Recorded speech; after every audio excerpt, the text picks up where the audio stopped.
சிவாய நம. திருச்சிற்றம்பலம். சிற்றம்பலத்தான் திருத்தோழன் சுந்தரன் நற்றமிழ் மாலை அணிநாவலூர் கொற்றவன் நம்பியாரூரன் பேர் நாம் ஒரு காலோதினால் தப்பிக்கும் தீவினையேதான். சிவ சிவ. திருச்சிற்றம்பலம். 9ஆம் திருமுறை தொடர் முற்றோதுதல் செய்து கொண்டிருக்கின்ற அனைத்து அடியார்களின் பொற்பாத கமலங்களையும் மனம் மொழி மெய்களால் வணங்கி மகிழ்கின்றேன். நமது தொடர் முற்றோதுதலில் இன்று 27 பதிகங்கள் நிறைவடைந்த நிலையில் 28வது திருப்பதிகத்தை ஆரம்பிக்க இருக்கின்றோம். 28வது திருப்பதிகம் சேதிராயர் என்பவரால் எழுதப்பட்ட கோயில் என்ற திருத்தலத்திற்கு உரியது. இன்றைக்கு ஆசிரியர் உரையாக சேதிராயர் பத்தின சில தகவல்களை சிந்திக்க இருக்கின்றோம். அதாவது மொத்தம் 9ஆம் திருமுறை மொத்தம் 9 பேர் எழுதினார்கள் என்பதை நாம முதலிலேயே சிந்தித்திருக்கின்றோம். அதில் 9ஆமவராக இருப்பவர்தான் நமக்கு சேதிராயர் என்று சொல்லப்படுபவர். இவர் சேதி நாடு என்ற ஒரு நாட்டை ஆண்ட குறுநில மன்னர். அதாவது சேதி நாடு என்று சொல்லப்படுவது இன்னைக்கு உள்ள காலத்துல பாத்தீங்கன்னா தென்னார்காடு மாவட்டத்தில் உள்ள ஒரு சிறிய இடம். அதாவது நடுநாடு என்று சொல்லப்படுகின்றதுல ஒரு சிறிய பகுதியாக இருக்கின்றது. இந்த சேதியர் அப்படின்னு சொல்றது ஒரு விதமான மரபினராக கருதப்படுகின்றனர். இந்த சேதி நாடு என்று சொல்லப்படுவது தொண்டை நாட்டிற்கும் சோழ நாட்டிற்கும் நடுவே இருக்கின்ற ஒரு நாடு. நடுநாடு என்று அதற்கு பெயர் சொல்லுகின்றார்கள். நம்ம நம்பி ஆரூரரை தத்து எடுத்த நமக்கு நரசிங்க முனை அரையர் என்று சொல்லப்படுபவர் சேதிராயர் என்ற வழியில் வந்தவராக கருதப்படுவது ஒரு குறிப்பிடத்தக்க விஷயம். இந்த சேதி நாடு அப்படின்னு சொல்லப்படுவது மலையான் மாநாடு என்றும் மலாடு என்றும் இன்றைய காலகட்டத்திலும் நம்மளுடைய வரலாற்று காலகட்டத்திலும் குறிக்கப்படுகின்றதை நாம பார்க்கின்றோம். இது குறுநில மன்னர்களாக அவர்களால் ஆளப்பட்ட ஒரு இடமாக தெரிகின்றது.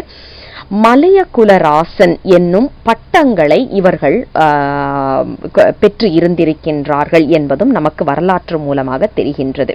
இதுல என்னன்னா, சேதி நாடு இதற்கு தலைநகரமாக இன்னைக்கு உள்ள காலகட்டத்தில் திருக்கோவலூர் அல்லது கிளியூர் என்று சொல்லப்படுகின்ற நகரங்களை தான் இவர்கள் தலைநகரங்களாக கொண்டு அரசாட்சி செய்து வந்திருக்கின்றார்கள்.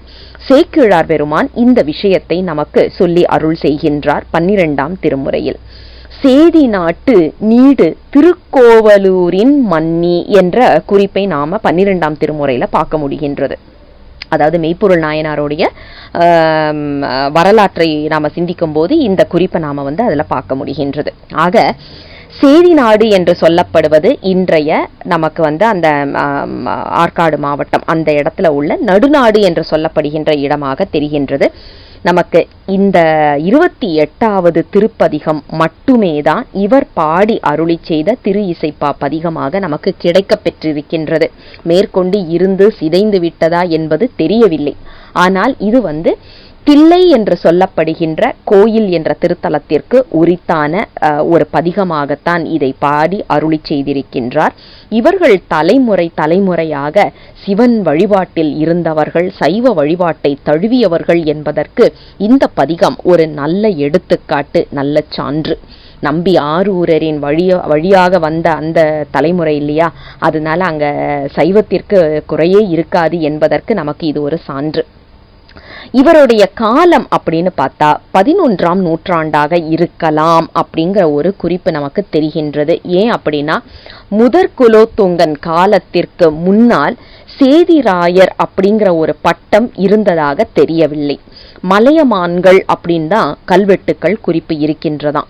அப்போ நமக்கு முதல் குலோத்துங்க சோழன் காலத்திற்கு பிறகுதான் இந்த சேதிராயர் அப்படிங்கிற பட்டம் இருந்திருக்கின்றது என்பது கல்வெட்டுக்கள் மூலமாக தெரிய வருகின்றது. ஆக முதல் குலோத்துங்கன் காலத்திற்கு பின்னரே இவருடைய காலமாக இருந்திருக்க வேண்டும். ஏன் அப்படின்னா, அதுக்கப்புறம் தான் அந்த சேதிராயர் அப்படிங்கிற அந்த ஒரு பெயர் குறிப்போட நாம பார்க்க முடிகின்றது என்ற காரணத்தினால். ஆக 11ஆம் நூற்றாண்டைச் சேர்ந்தவராக இவர் இருந்திருக்கலாம் என்பது ஒரு வரலாற்று சான்றாகத்தான் நாம் எடுக்க முடிகின்றதே ஒழிய இவருடைய இந்த 28வது திருப்பதிகத்தின் இருந்து நமக்கு எந்த ஒரு சான்றும் அதில் கிடைக்கவில்லை. ஆனால் தன்னை இவர் சேதிராயர், சேதிபர் என்று குறிப்பிடுவதன் மூலமாக இவர் சேதிராயர் என்ற அந்த தலைமுறையில் வருகின்றார் அப்படிங்கிறது மட்டும்தான் நமக்கு தெரிகின்றது. ஆக 11ஆம் நூற்றாண்டு அல்லது அதற்கு சற்று பின் உள்ளவராக இவர் இருந்திருக்கலாம் என்பதுதான் நமக்கு இன்றைய துணிவாக இருக்கின்றது. இன்றிலிருந்து 28வது திருப்பதிகத்தை கோயில் என்ற திருத்தலத்திற்கு உரித்தான, இதுவும் அகத்துறையில், அது மட்டும் அல்லாமல் அந்தாதி தொடையில் அமைக்கப்பட்ட ஒரு திருப்பதிகத்தை ஒவ்வொரு பாடலாக சிந்திப்பதற்கு திருவருளும் குருவருளும் கூட்ட வேண்டும் என்று அவர்கள் திருவடிகளில் விழுந்து விண்ணப்பமாக வைத்து ஆசிரியர் உரையை நிறைவுக்கு கொண்டு வருவோம். சேதிராயர் என்ற ஆசிரியரால் இயற்றப்பட்ட ஒரே திருப்பதிகமாக நமக்கு கிடைக்கப் பெற்றிருக்கின்றது. இது கோயில் என்ற திருத்தலத்திற்கு உரித்தானது. அகத்துறையில் அமைந்ததான பஞ்சமம் பண்ணில் அமைக்கப்பட்ட அற்புதமான ஒரு பாடல். முதல் பாடல்: சேலுலாம் வயல் தில்லை உளிர் உமை சால நாள் அயல் சார்வதினால் இவள் வேலையார் விடம் உண்டு உகந்தீர் என்று மாலதாகும் என் வாழ் நுதலே. இந்த பாடல் ஒரு காதலன் காதலி பாவனையில், ஆனால் பெருமான் மேல் காதல் கொண்ட தன் மகளின் நிலையை எடுத்துச் சொல்லும் ஒரு செவிலித்தாயின் கூற்றாக இதை அமைத்துக் கொடுத்திருக்கின்றார் ஆசிரியர். அதாவது தில்லை என்று சொல்லப்படுகின்ற திருத்தலம் எப்படி இருக்கின்றதா, அதிகமான வயல்களும் நீர்நிலைகளும் நிறைந்த ஒரு செழிப்பான ஒரு இடமாக இருந்திருக்கின்றது.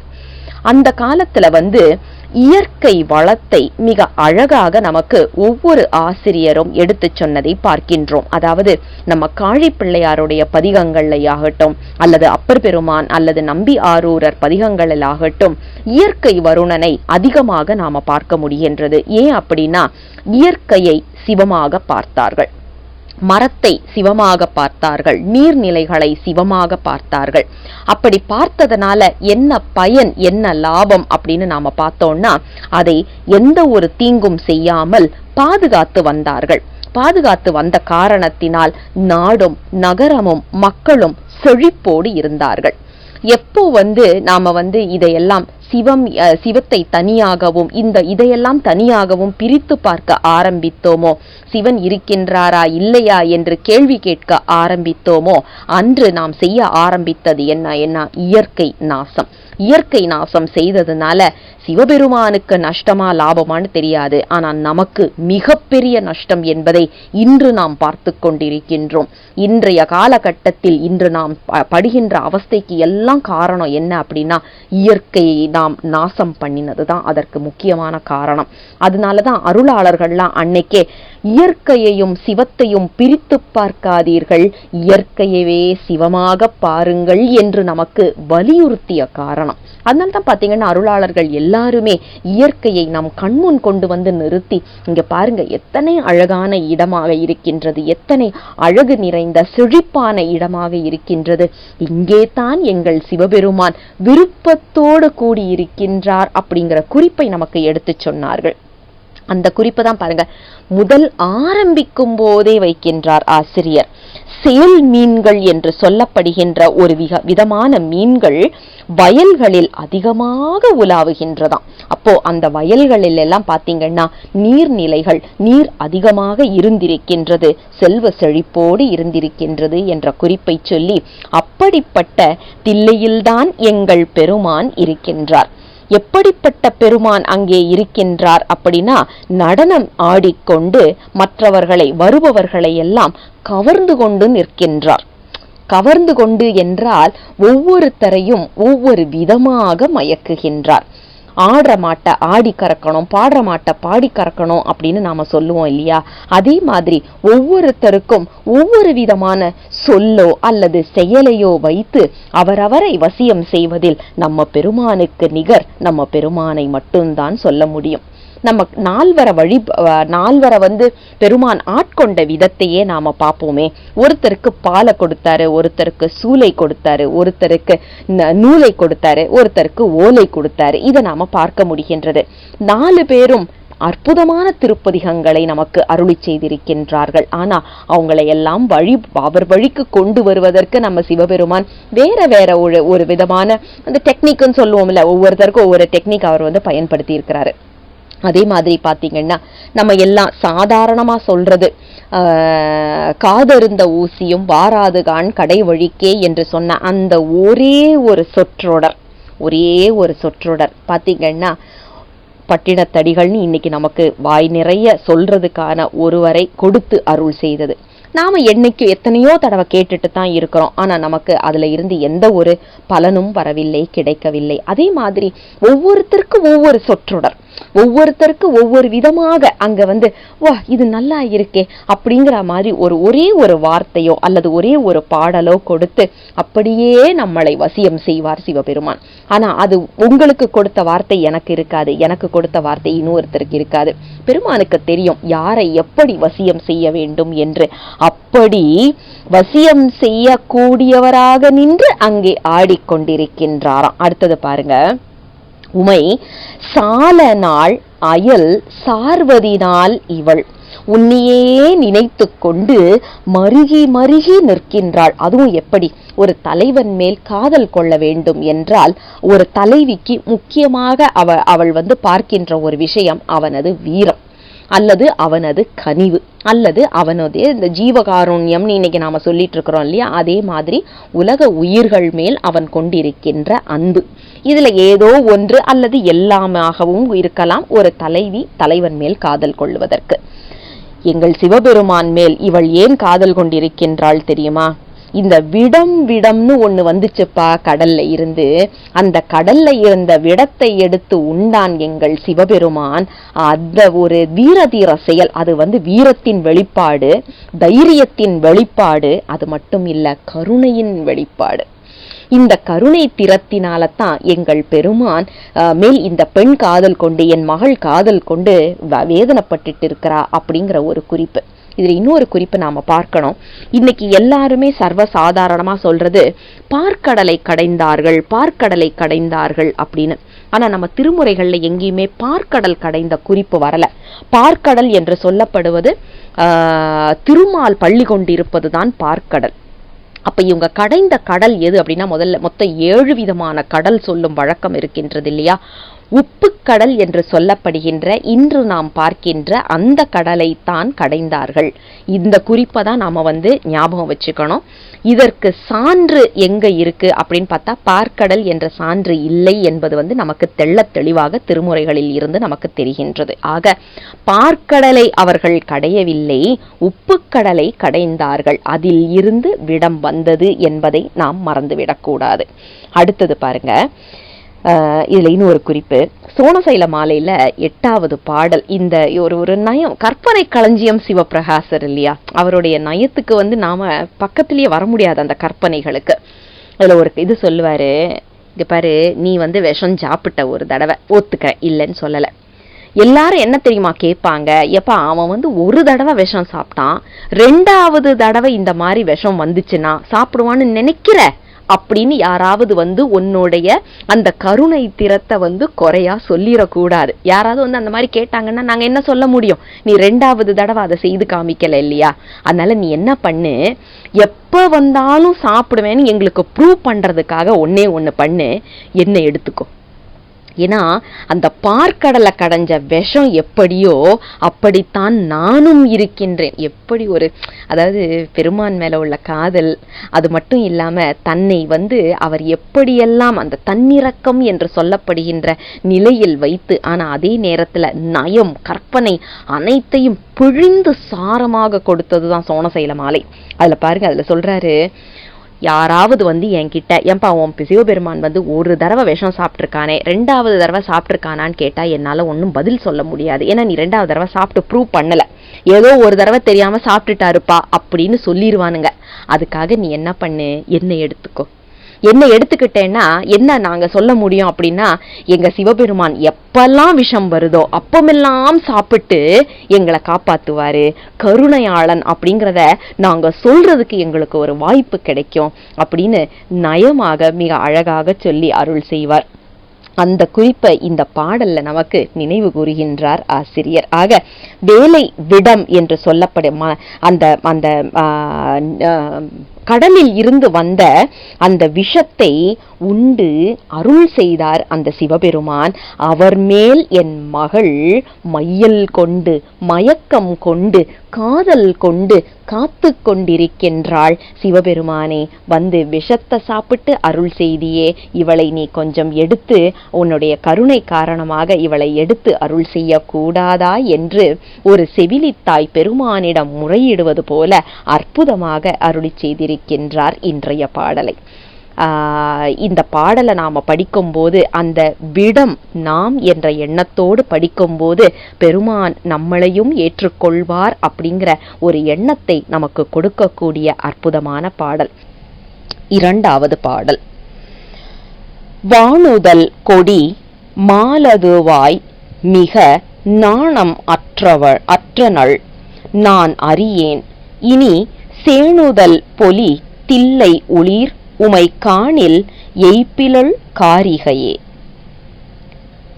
நாம ஏற்கனவே சிந்தித்து வருவது போல இது அகத்துறையில் அமைக்கப்பட்ட அற்புதமான ஒரு பாடல். அதாவது தனது மகள் பெருமான் மேல் கொண்ட காதல் காரணமாக படுகின்ற அவஸ்தையை ஒரு செவிலித்தாய் வந்து கூறு முகத்தானாக அமைக்கப்பட்ட பாடல். இதில் காதலன் என்று சொல்லப்படுவது யார் என்றால் நமக்கு சிவபெருமான், காதலி என்பது அடியார்கள். பெருமான் மேல் காதல் கொண்ட அடியவர்கள் இங்கே பெண்ணாக உருவகம் செய்யப்படுகின்றது.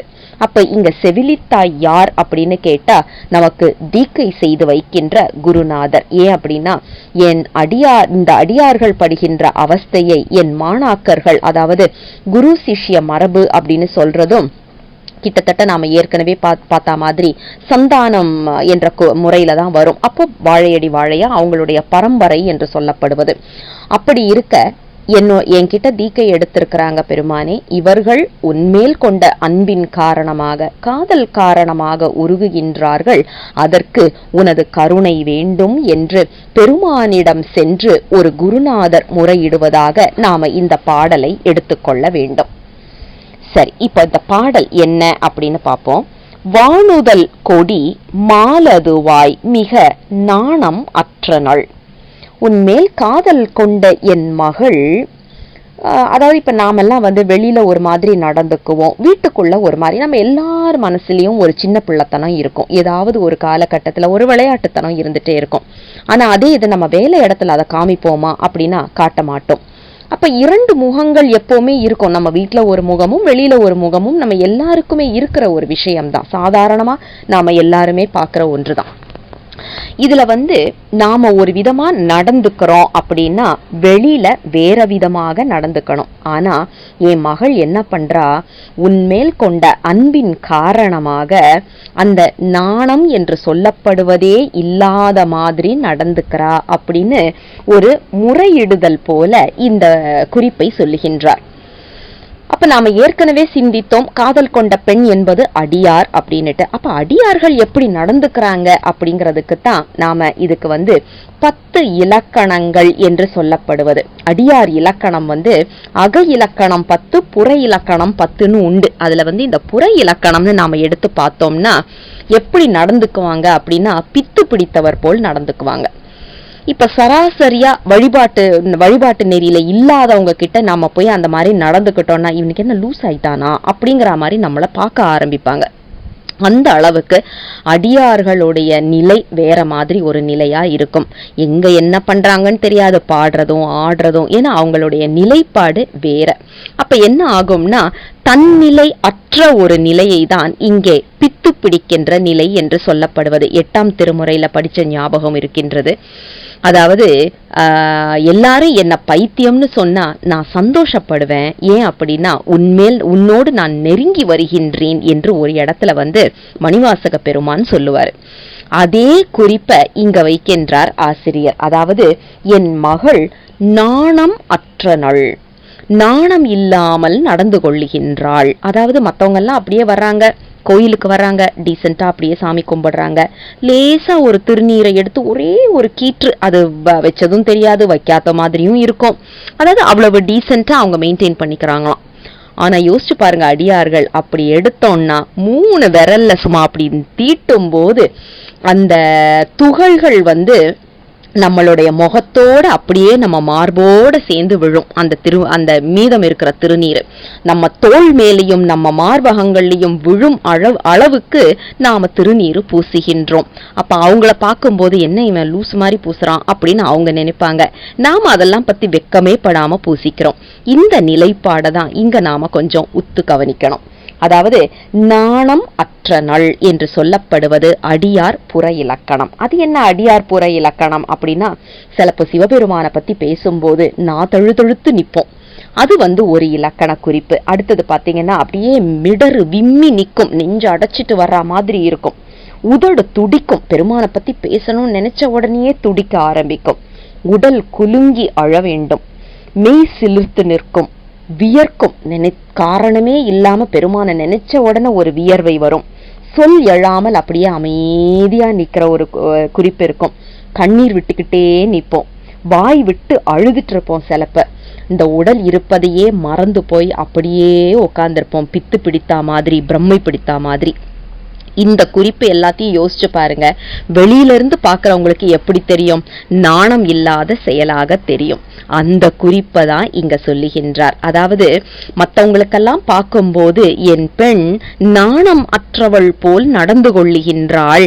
என்ன குறிப்புன்னா, அடியார் இலக்கணங்கள் 10 அவளுக்கு வந்துவிட்டது என்ற குறிப்பை சொல்லி அடுத்தது பாருங்க, நான் அறியேன், அவளை என்ன பண்றதுன்னு எனக்கு தெரியல அப்படின்னு சொல்லிட்டு, இனி சேணுதல் பொலி தில்லையுளிர் அழகான மிகப்பெரிய கோபுரங்கள் நிறைந்த தில்லை என்ற திருத்தலத்தில் நடனமாடிக்கொண்டிருப்பவரே பெருமான கூப்பிடுறாரு. இங்க கூப்பிட்டு தில்லை உளிர் உமை காணில் எய்ப்பிலள் காரிகையே, உன்னை ஒரு தடவை அவ பார்த்தான்னா இந்த நிலைப்பாடு அநேகமா மாறினாலும் மாறும், அவளுக்கு நேரடியாக நீ காட்சி கொடுத்து அருள் செய் என்று பெருமானின் திருவடிகளில் விண்ணப்பம் வைப்பதாக அற்புதமாக அருளி செய்யப்பட்டிருக்கின்ற பாடல்.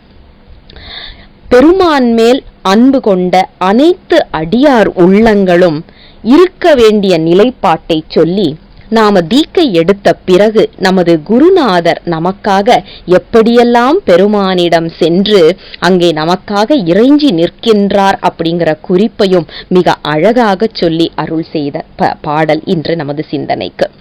ஆக நாம ஒவ்வொருவரும் இந்த ஒரு அடியார் இலக்கணம் நமக்கு எய்த வேண்டும் என்ற விண்ணப்பத்தை பெருமானின் திருவடியில் வைக்க வேண்டும். 3வது பாடல்.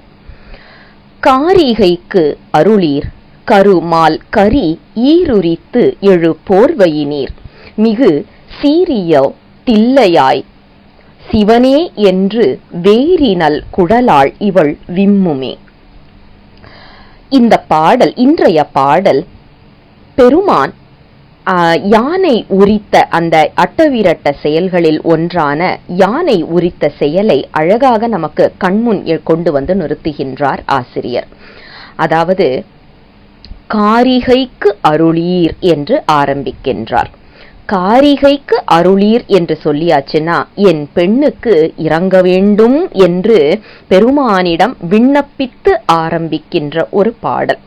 எப்படிப்பட்ட பெருமான் நீ அப்படின்னா, கரு மால் கரி ஈருரித்து எழு போர்வையினீர், அதாவது கருமை நிறத்தில் இருந்த மந்திர யானையை உரித்து அதை போர்வையாக போர்த்தி நிற்கின்ற சிவபெருமானே என்று கூறுகின்றார்.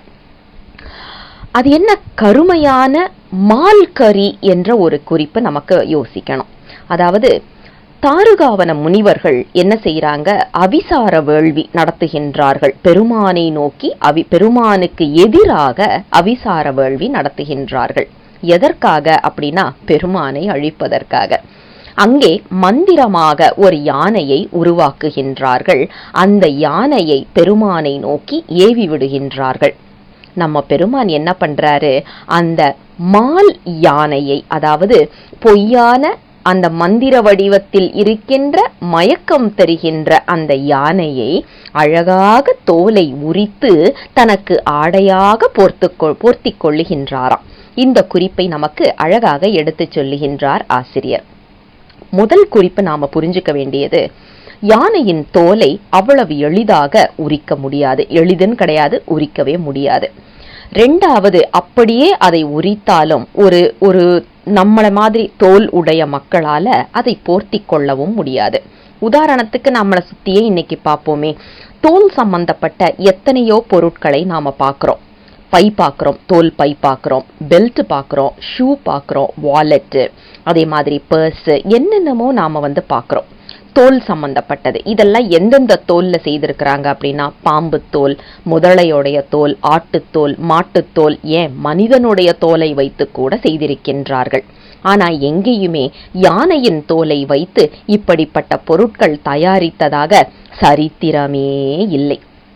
ஏன் அப்படின்னா அந்த தோலை உரிக்க முடியாது முதல்ல. ரெண்டாவது, அப்படியே ஏதாவது டெக்னாலஜியை இன்னைக்கு கண்டுபிடிச்சு உரிச்சாலும் அதை நம்ம மேல பட்ட மாத்திரத்துல நம்மளுடைய தோலை அப்படியே உரிச்சிட்டு வந்துரும். அந்த அளவுக்கு விடம் நிறைந்தது அந்த யானையின் தோல் என்று சொல்லப்படுவது.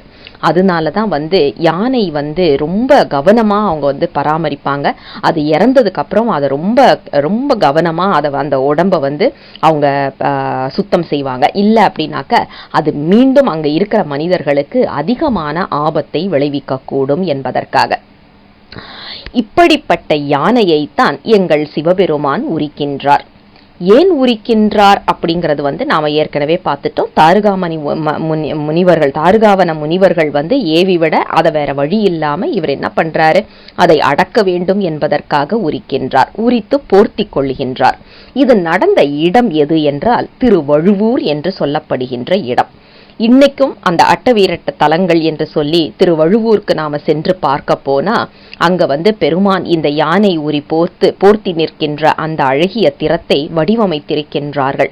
அதுக்கு பக்கத்திலேயே பாத்தீங்கன்னா அம்மை பயந்து நடுங்கி அப்படியே முருகப்பெருமானை அணைச்சிட்டு, முருகர் முகத்திலையும் சரி அம்மையுடைய முகத்திலையும் சரி அப்படி ஒரு பயத்தை மிக அழகாக சித்தரித்திருப்பார்கள் அந்த சித்திரத்தில், அந்த கல்வெட்டில். இதுல என்ன நாம புரிஞ்சுக்கணும் அப்படின்னா, ஞானத்தின் வடிவமாக, சக்தியின் வடிவமாக இருப்பவள் நம் தாய்.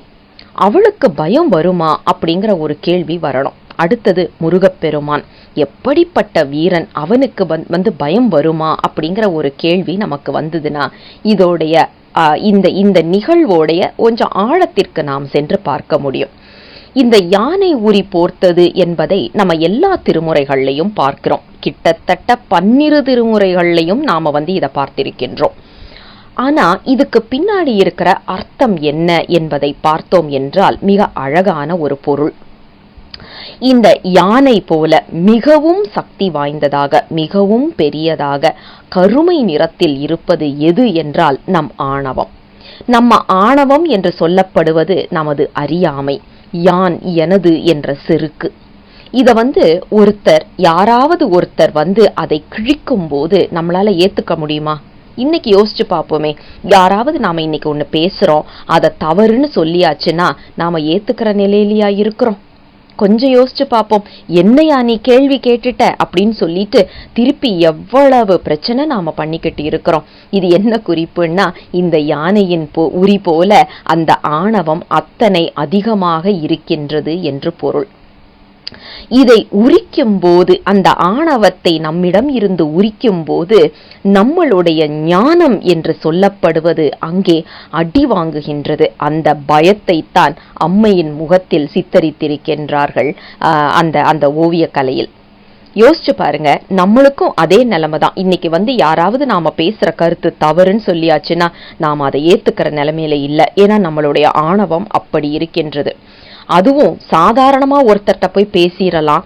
2 தொகுப்பு அல்லது 3 தொகுப்பு சித்தாந்தம் படித்தவர்களிடம் போய் நீங்க இதை சொல்லி பாருங்களேன், நீ பேசுறது தப்புன்னு.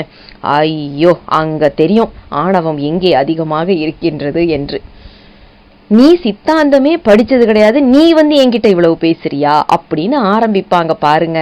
என்னையா குறை சொல்ற, உனக்கு என்ன தெரியும், நான் 3 தொகுப்பு படிச்சிருக்கேன் தெரியுமா, ஆச்சா போச்சா அப்படின்னுட்டு. என்ன குறிப்புன்னா, நம்மளுடைய அந்த ஆணவம் அடி வாங்கும் போது அங்கே திமிரி வெளியில் வருவது எது என்றால் நம்மளுடைய அந்த ஞானம். அந்த ஞானம் அடி வாங்குகின்றதை நம்மளால எடுத்துக்க முடியாது. அந்த சித்தரிப்பு தான் அம்மை பயந்து நிற்பதாக நமக்கு காண்பித்தது. ஏன் என்றால் ஞானத்தின் வடிவமாக இருக்கின்றவள் நம் அம்மை என்பதனால. ஆணவம் அழிபடும் போது அங்கே அடி வாங்குவது எது என்றால் நமது ஞான சக்தி. அந்த ஞான சக்தியும் ஒடுங்கினால்தான் பெருமானின் திருவடியை அடைய முடியும். ஆக பெருமானிடம் நாம் நம்மை முழுமையாக சரணடைய வைக்க வேண்டும். அவன் யார் மூலமாவது நம்ம ஆணவத்தை கிழிக்க முற்படும் போது, சிவாய நம, தப்பு செய்துட்டேங்கய்யா, எனக்கு மன்னிச்சிருங்க, தெரியாம சொல்லியிருப்பேன் அப்படின்னு அந்த இடத்துல நம்மளால சொல்ல முடிஞ்சுது, நம்மளால நினைக்க முடிஞ்சுது என்றால் அதுதான் உண்மையான சித்தாந்தி என்று பொருள். அங்க சொல்லிட்டு அடுத்தது பாருங்க, மிகு சீரியல் தில்லையாய் சிவனே என்று சிவனே சிவனே என்று அரற்றிக் கொண்டிருக்கின்றாளாம். அதுவும் எப்படி, மிகு சீரியல் தில்லையாய்.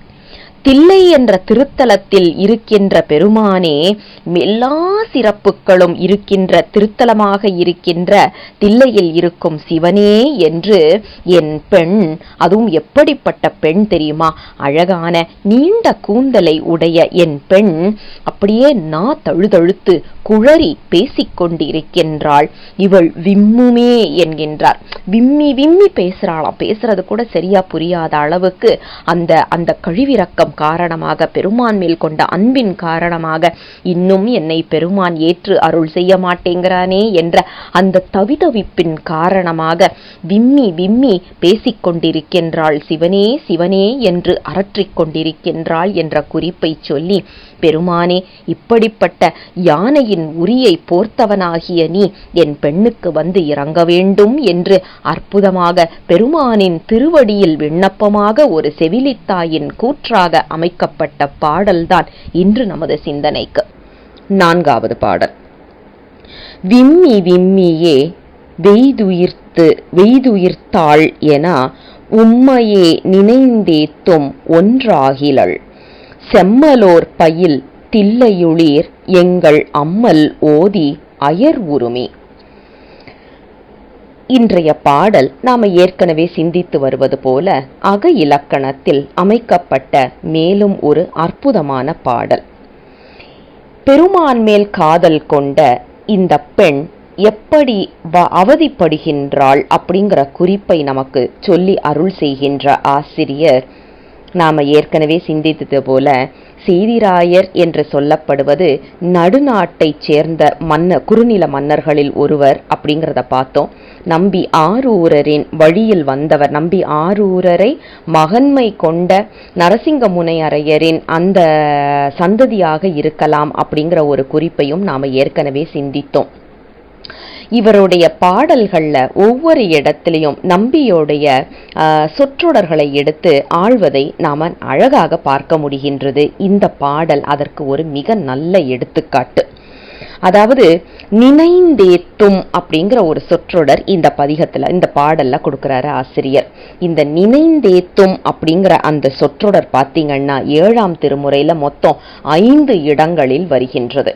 வேற எந்த திருமுறையிலையுமே காழிப்பிள்ளையார் ஒரே ஒரு இடத்துல ஆட்சி செய்திருக்கிறார் இந்த சொற்றொடர்.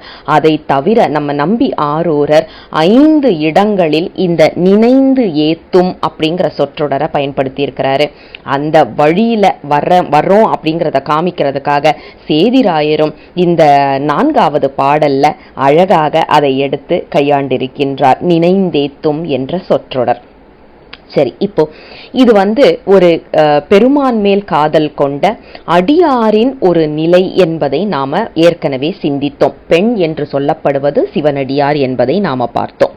அப்போ அந்த சிவனடியாருக்கு உரித்தான 10 குணங்கள்ல ஒன்று என்னன்னா, விம்மி விம்மி அப்படியே அந்த நெஞ்சடைச்சு வருகின்ற அந்த ஒரு நிலைப்பாடு. அதை இங்க சொல்லுகின்றார். விம்மி விம்மியே வெய்துயிர்த்தாள். அப்படியே அழுது புலம்பி ஒரு அப்படியே பெருமூச்சு விட்டு தன்னை அறியாத ஒரு நிலையில் இருக்கின்றாள். அடியார் இலக்கணங்களுள் இது மிக முக்கியத்துவம் வாய்ந்த ஒன்று என்பதை நாம மறந்துவிடக்கூடாது.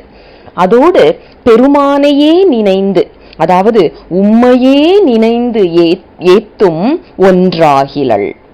இதுல பாத்தீங்கன்னா வெய்துயிர்த்தாள் என்று சொல்வதனால மெய்யினால் சிவதொண்டு செய்கின்றாள், சிவனடியார் செய்கின்றார்கள். அதே நேரம் நினைந்து என்பதனால் மனம், ஏத்தும் என்பதனால் மொழி. ஆக முக்கரண வழிபாட்டை நமக்கு இந்த 2 அடிகளில் வைத்து அருள் செய்த ஆசிரியர் ஒரு அடியார் இலக்கணம் எப்படி இருக்க வேண்டும் என்பதையும் மிக அழகாக நமக்கு எடுத்து சொல்லி இருக்கின்றார். ஏன் அப்படின்னா, சிவபெருமானை பார்த்த மாத்திரத்தில், நினைத்த மாத்திரத்தில் அப்படியே அந்த இடத்துல விம்மி விம்மி நெஞ்சு அடைச்ச வார்த்தைகள் எழாமல் அப்படியே பெருமூச்சு விட்டு நிற்கிற ஒரு நிலைப்பாடுதான் உண்மையான காதலன் காதலி பாவனை. இன்று நம்மை சுத்தி இருக்கிற காதல் காதலி பாவனை எல்லாமே பொய்யானது என்பதை உணர்த்துவதற்காகத்தான் பெருமான் இந்த உறவுகளை எல்லாம் கொடுக்கின்றார். இந்த உலகத்தில் காதல் என்று எதுவுமே இல்லை, அன்பு என்று எதுவுமே இல்லை. உண்மையான காதல், உண்மையான அன்பு என்பது சிவபெருமான் மேல் மட்டுமேதான். உலக இன்பங்கள்ல வருகின்ற அந்த காதலோ அந்த அன்போ என்னைக்காவது ஒரு நாள் நம்மளை விட்டு போகும். காதலர்கள் பிரிவதை பார்க்கின்றோம், அல்லது மரணப்படுகின்றதை பார்க்கின்றோம். விட்டு செல்லுகின்ற அன்பும் விட்டு செல்கின்ற உறவும் தான். அதனால அதற்கு பெயர் அன்பும் கிடையாது, காதலும் கிடையாது. உண்மையான காதல் என்று சொல்லியாச்சுனா, உண்மையான அன்பு என்று சொல்லியாச்சுனா, எத்தனை பிறவிகள் எடுத்தாலும் அது தொடர்ந்து வர வேண்டும். எப்படி என்றால் சிவபெருமான் போல். இப்ப இந்த பிறவியில மரணப்பட்டுட்டாக்க, இந்த ஜென்மத்துல நாம காதலிக்கிறவங்க, அன்பு காமிக்கிறவங்க, நம்மளுடைய கணவனாகவோ மனைவியாகவோ இருப்பவங்க அடுத்த ஜென்மத்துல நம்ம கூட வருவாங்களா அப்படின்னா தெரியாது. போன ஜென்மத்துல அவங்க வந்தாங்களான்னா தெரியாது. ஆனால் ஒன்று மட்டும் உறுதி, பெருமானின் மேல் நாம் வைத்திருக்கின்ற அன்பு எத்தனை பிறவிகளாக வந்தாலும் அது தொடர்ந்து வரும் என்பது திண்ணம். இந்த குறிப்பைத்தான் மிக அழகாக, இல்லைன்னா யோசிச்சு பாருங்க, நாம எங்கேயாவது போய் ஜாதகத்தை கொடுத்தோம்னா, போன ஜென்மத்துல அவன் உனக்கு புருஷன், போன ஜென்மத்துல அவ உனக்கு மனைவி, இந்த ஜென்மத்துல வேற ஒருத்தி மனைவி. இதுல எங்கெங்க காதல் இருக்கு? ஆனா யோசிச்சு பாருங்க, சிவபெருமான் மேல் கொண்ட காதல் எத்தனை பிறவிகள் எடுத்தாலும் நாம உணரலையே ஒழிய அவன் நம்மை தொடர்ந்தே வருகின்றான். உண்மையாவே நாம அழணும்னா, கண்ணீர் வரணும்னா இதுக்கு தான் வரணும். அதாவது இந்த ஒருதலை காதல்னு சொல்லுவாங்க தெரியுமா? நம்ம படங்கள்ல எல்லாம் பார்த்துட்டு உட்காந்து மூச்சுக்குன்னு அழுவோம் இந்த ஒருதலை காதலை பார்த்தாக்க. உண்மையா யோசிச்சு பாருங்க, நம்ம மேல காதல் கொண்டு சிவபெருமான் நம்மளை தொடர்ந்து 84 லட்ச யோனி பேதமா, எத்தனை பிறவிகள். மனிதனா பிறந்தா ஒரு 100 வருஷம் இருக்கிறோம்னு வைங்க, ஆமையா பிறந்தா எத்தனை வருஷம் இருக்கிறோம், யானையா பிறந்தா எத்தனை வருஷம் இருக்கிறோம். அப்போ அத்தனை காலங்களும் இவன் என்னை பார்க்க மாட்டானா, என் மேல் அன்பு செலுத்த மாட்டானா, என் மேல் காதல் கொள்ள மாட்டானா அப்படின்னு நமக்காக நம் ஆன்ம நாயகன் ஏங்கி ஏங்கி தவித்து கொண்டிருக்கின்றான். யோசிச்சு பாருங்க, நமக்கு அழணும்னா இன்னைக்கு உள்ள அந்த ஒருதலை காதல் எல்லாம் பார்த்து நாம அழறதை விட, எனக்காகவும் இப்படி ஒருவன் ஏங்கி கொண்டிருக்கின்றான்னு நாம நினைக்கும் போது ஒவ்வொரு ஆன்மாவும் அழ வேண்டும். ஒவ்வொரு ஆன்மாவும் எனக்காகவும் இப்படி அன்பு செலுத்துவதற்கு இந்த உலகத்தில் ஒருவர் இருக்கின்றார் அப்படிங்கிற, அதாவது இந்த ஜென்மம் இல்ல, எத்தனை பிறவிகள்ல வேணாலும் நம்ம கூட வந்திருக்கிறாரே, அவர் இல்லையா நம்மளுடைய உண்மையான காதலன்? இந்த எண்ணம் ஒவ்வொரு சிவனடியார் மனசிலும் வந்தாச்சுன்னா நம்மளை சுத்தி இருக்கிற எந்த ஒரு வரவும் சரி, நம்மளுடைய செலவும் சரி. வரவுன்னா உறவுகள் வருவதும், செலவு என்பது உறவுகள் நம்மை தூக்கி எறிந்து செல்லுவதும் நம்மை பாதிக்காது, பாதிக்க கூடாது. ஏன் அப்படின்னா இது எல்லாம் நிரந்தரமற்றது. சிவபெருமான் நாம் மேல் கொண்டிருக்கின்ற காதல் மட்டுமே உண்மையானது என்பதை நாம் உணர வேண்டும். சரி, அடுத்தது பாருங்க. இவள் ஏங்கி தவிக்கின்றாள், மனம் மொழி மெய்யினால் உன்னையே நினைத்து ஏங்கிக் கொண்டிருக்கின்றாள் அப்படிங்கிறத சொல்லிட்டு அடுத்தது பாருங்க, செம்மலோர் பயில் தில்லை தில்லை ஒளிர். அதாவது தலைமைத்துவம் வாய்ந்தவர்கள், செம்மையான குணமும் செம்மையான ஒரு நெறியிலும் வாழ்பவர்கள். யார் அப்படின்னா, பெருமானை நினைத்து பெருமானே அனைத்தும் என்று வாழ்கின்ற சீவன்முத்தர்கள் வாழ்கின்ற தில்லை ஒளிர். தில்லை என்ற திருத்தலத்தில் இருக்கின்றார் எங்கள் பெருமான் என்று சொல்லி எங்கள் அம்மல் ஓதி அயர்வுருமே. ஓதி அயர்வு அம்மல் ஓதி அயர்வுருமே என்றால், அழகிய கருமையான கூந்தலை, நீண்ட கூந்தலை உடைய எங்கள் பெண் உன்மேல் இத்தனை அன்போடு சடாமுடி தரித்திருக்கின்றாள். உன்னை நினைத்து அவள் ஏங்கி தவிக்கின்றாள். உன்மேல் கொண்ட காதல் காரணமாக பெருமானே அவளுக்கு வந்து இறங்கி அருள் செய் என்று ஒரு செவிலித்தாயின் கூற்றாக பெருமானிடம் முறையிடுவதாக அற்புதமாக நமக்கு அருளி செய்திருக்கின்றார் ஆசிரியர். ஒவ்வொரு அடியாரும் எப்படி இருக்க வேண்டும் என்பதற்கு நமக்கு இந்த பாடல் ஒரு மிகச்சிறந்த எடுத்துக்காட்டு, சான்றாக. அதோடு நம்பி ஆரூரரை மனதார நினைப்பதற்கும் வாய்ப்பு கொடுத்து அருளி செய்த அற்புதமான பாடல். 5வது பாடல். அயர் உற்று அஞ்சலி கூப்பி அந்தோ எனை உய்ய உன் கொன்றையம்தார் அருளாய் எனும் செயலுற்றார் மதில் தில்லையுளிர் இவன் மயலுற்றாள் எந்தன் மாதிவளே.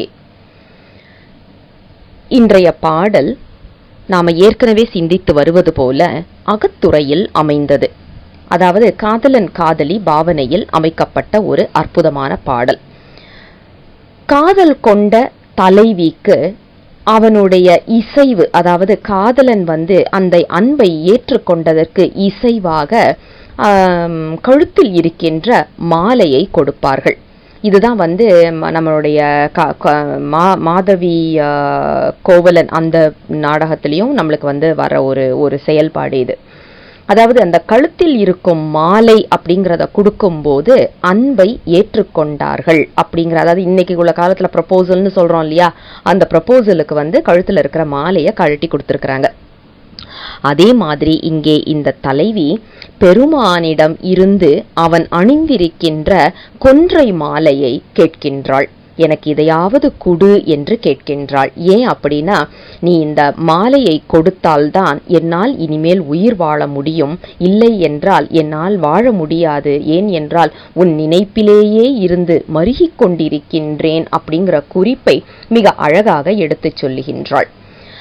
அடுத்தது பாருங்க, செயலுற்றார் மதில் தில்லையுளிர்.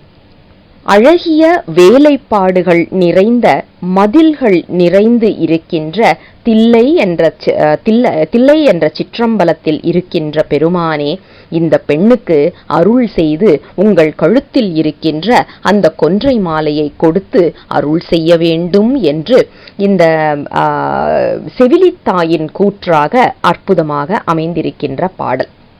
இப்ப இதுல பாத்தீங்கன்னா, அயர் உற்று அஞ்சலி கூப்பி அந்தோ என்று அழைக்கின்றாள். ஏன் அப்படின்னா, அயர் உருவது என்பது மனத்தால் நிகழக்கூடியது, அஞ்சலி கூப்பி என்பது உடலால் செய்யக்கூடியது, அந்தோ என்று அரற்றுவது மொழியால் செய்யக்கூடியது. முக்கரண வழிபாடு என்று சொல்லப்படுகின்ற மனம் மொழி மெய் ஒன்றி நின்று பெருமானை நோக்கி நாம் வணங்கும் போது பெருமானின் அன்பு நமக்கு கிடைக்கும். பெருமானின் அன்பு எப்படி நமக்கு கிடைக்கும் அப்படின்னா, கொன்றை மாலையாக. கொன்றை என்று சொல்லியாச்சினாலே நம்ம எல்லாருக்கும் தெரியும், அது பிரணவ வடிவத்தில் இருப்பது. அது மட்டும் இல்ல, 5 இதழ்களை கொண்ட ஒரு மலர். 5 எழுத்து நமக்கு கிடைக்கும். அதே நேரத்தில் பெருமானின் அந்த ஓம்கார வடிவமாக நாதமாக இருந்து நம்மை அவன் வழி நடத்துவான். இந்த குறிப்பை தான் இந்த பாடலில் நமக்கு வைத்து அருள் செய்கின்றார் ஆசிரியர். மேலோட்டமாக பார்க்கும்போது இது காதலன் காதலி பாவனையாக தெரிந்தாலும் சற்று ஆழமாக இறங்கிச் சென்று நாம் பார்த்தோம். ஆனால் இதுல நமக்கு மிக முக்கியமான ஒரு குறிப்பு என்னன்னா, மனம் ஒன்றி மொழி அவனையே சொல்லி அதே நேரம் இந்த உடலால் சிவத்தொண்டுகள் செய்து வர வர நமக்கு என்ன கொடுப்பான் என்றால் 5 எழுத்து கொடுப்பான். இதுல நம்ம எல்லாருக்கும் ஒரு சந்தேகம் வரலாம், 5 எழுத்து தான் எனக்கு நல்லா தெரியுமே, நம்ம சிவாயன் எல்லாரும் தானே சொல்றாங்க, நானும் அதை சொல்லிக்கலாமே அப்படின்னா தாராளமா சொல்லிக்கலாம். தீக்கை எடுக்காமல் நம்மளால 5 எழுத்து என்று சொல்லணும் அப்படின்னா நமசிவாய என்ற 5 எழுத்தை நாம் தாராளமாக சொல்லலாம். அது பெருமானின் பெயராக இருக்கின்றது. அதனால பெருமானுடைய பெயரை நாம, அதாவது இன்னைக்கு நாமாவளின்னு சொல்றோம் இல்லையா, அந்த மாதிரி பெருமானின் பெயரை சொல்லுவதற்கு சமமாக நாம இந்த 5 எழுத்தை சொல்லிக்கொண்டே வரலாம். அப்போ என்ன ஆகும், நமக்கு அந்த பக்குவ நிலை வரும்போது, அதாவது மனம் மொழி மெய் ஒன்றி நம்மளால முக்கரண வழிபாடு என்று சொல்லப்படுவதில் ஒன்றி இந்த 5 எழுத்தை சொல்ல சொல்ல பெருமான் குரு வடிவம் தாங்கி நமக்கு வந்து இந்த நமசிவாய என்ற மந்திரத்தை கொடுப்பார். முதல்ல நாம சொன்னது வெறும் நாமாவளி. இப்போ ஒரு தீக்கை கிடைத்ததுக்கு பிறகு நாம சொல்லுவது என்பது மந்திரம். அப்போதான் நமக்கு மந்திரமாக அது வரும். எப்படின்னா, இன்னைக்கு நம்ம எல்லாருக்கும் தெரிஞ்ச ஒரு உதாரணம் எடுத்தோம்னா, வண்டி ஓட்ட தெரியணும். கார் ஓட்ட எனக்கு நல்லா தெரியும், ஆனா லைசன்ஸ் இல்லை அப்படின்னா நான் இல்லீகல் டிரைவர் தான். அதுக்கு முன்னாடி லைசன்ஸ் எடுக்கிறதுக்கு முன்னாடியும் எனக்கு வண்டி ஓட்ட தெரியும், லைசன்ஸ் எடுத்ததுக்கு பிறகும் வண்டி ஓட்ட தெரியும். ஆனால் அதில் உள்ள வேறுபாடு ஏகத்திற்கு இருக்கின்றது.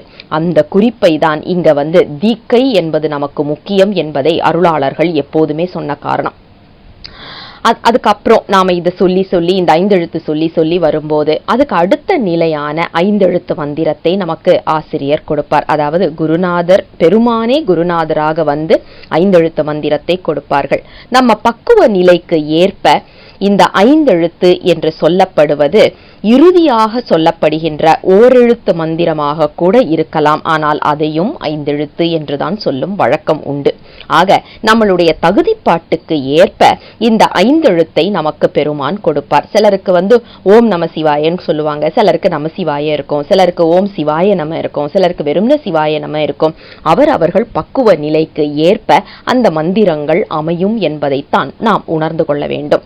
ஆக இந்த பாடலை பொறுத்த வரைக்கும் நாம வந்து மனம் மொழி மெய் ஒன்றி பெருமானின் மேல் காதல் கொண்டு பெருமானே அனைத்தும் என்று அவனே நமது ஆன்ம நாயகன் என்று வழிபாடு செய்து வர அவன் நமக்கு கொடுக்க போவது என்ன என்றால் 5 எழுத்து மந்திரம்.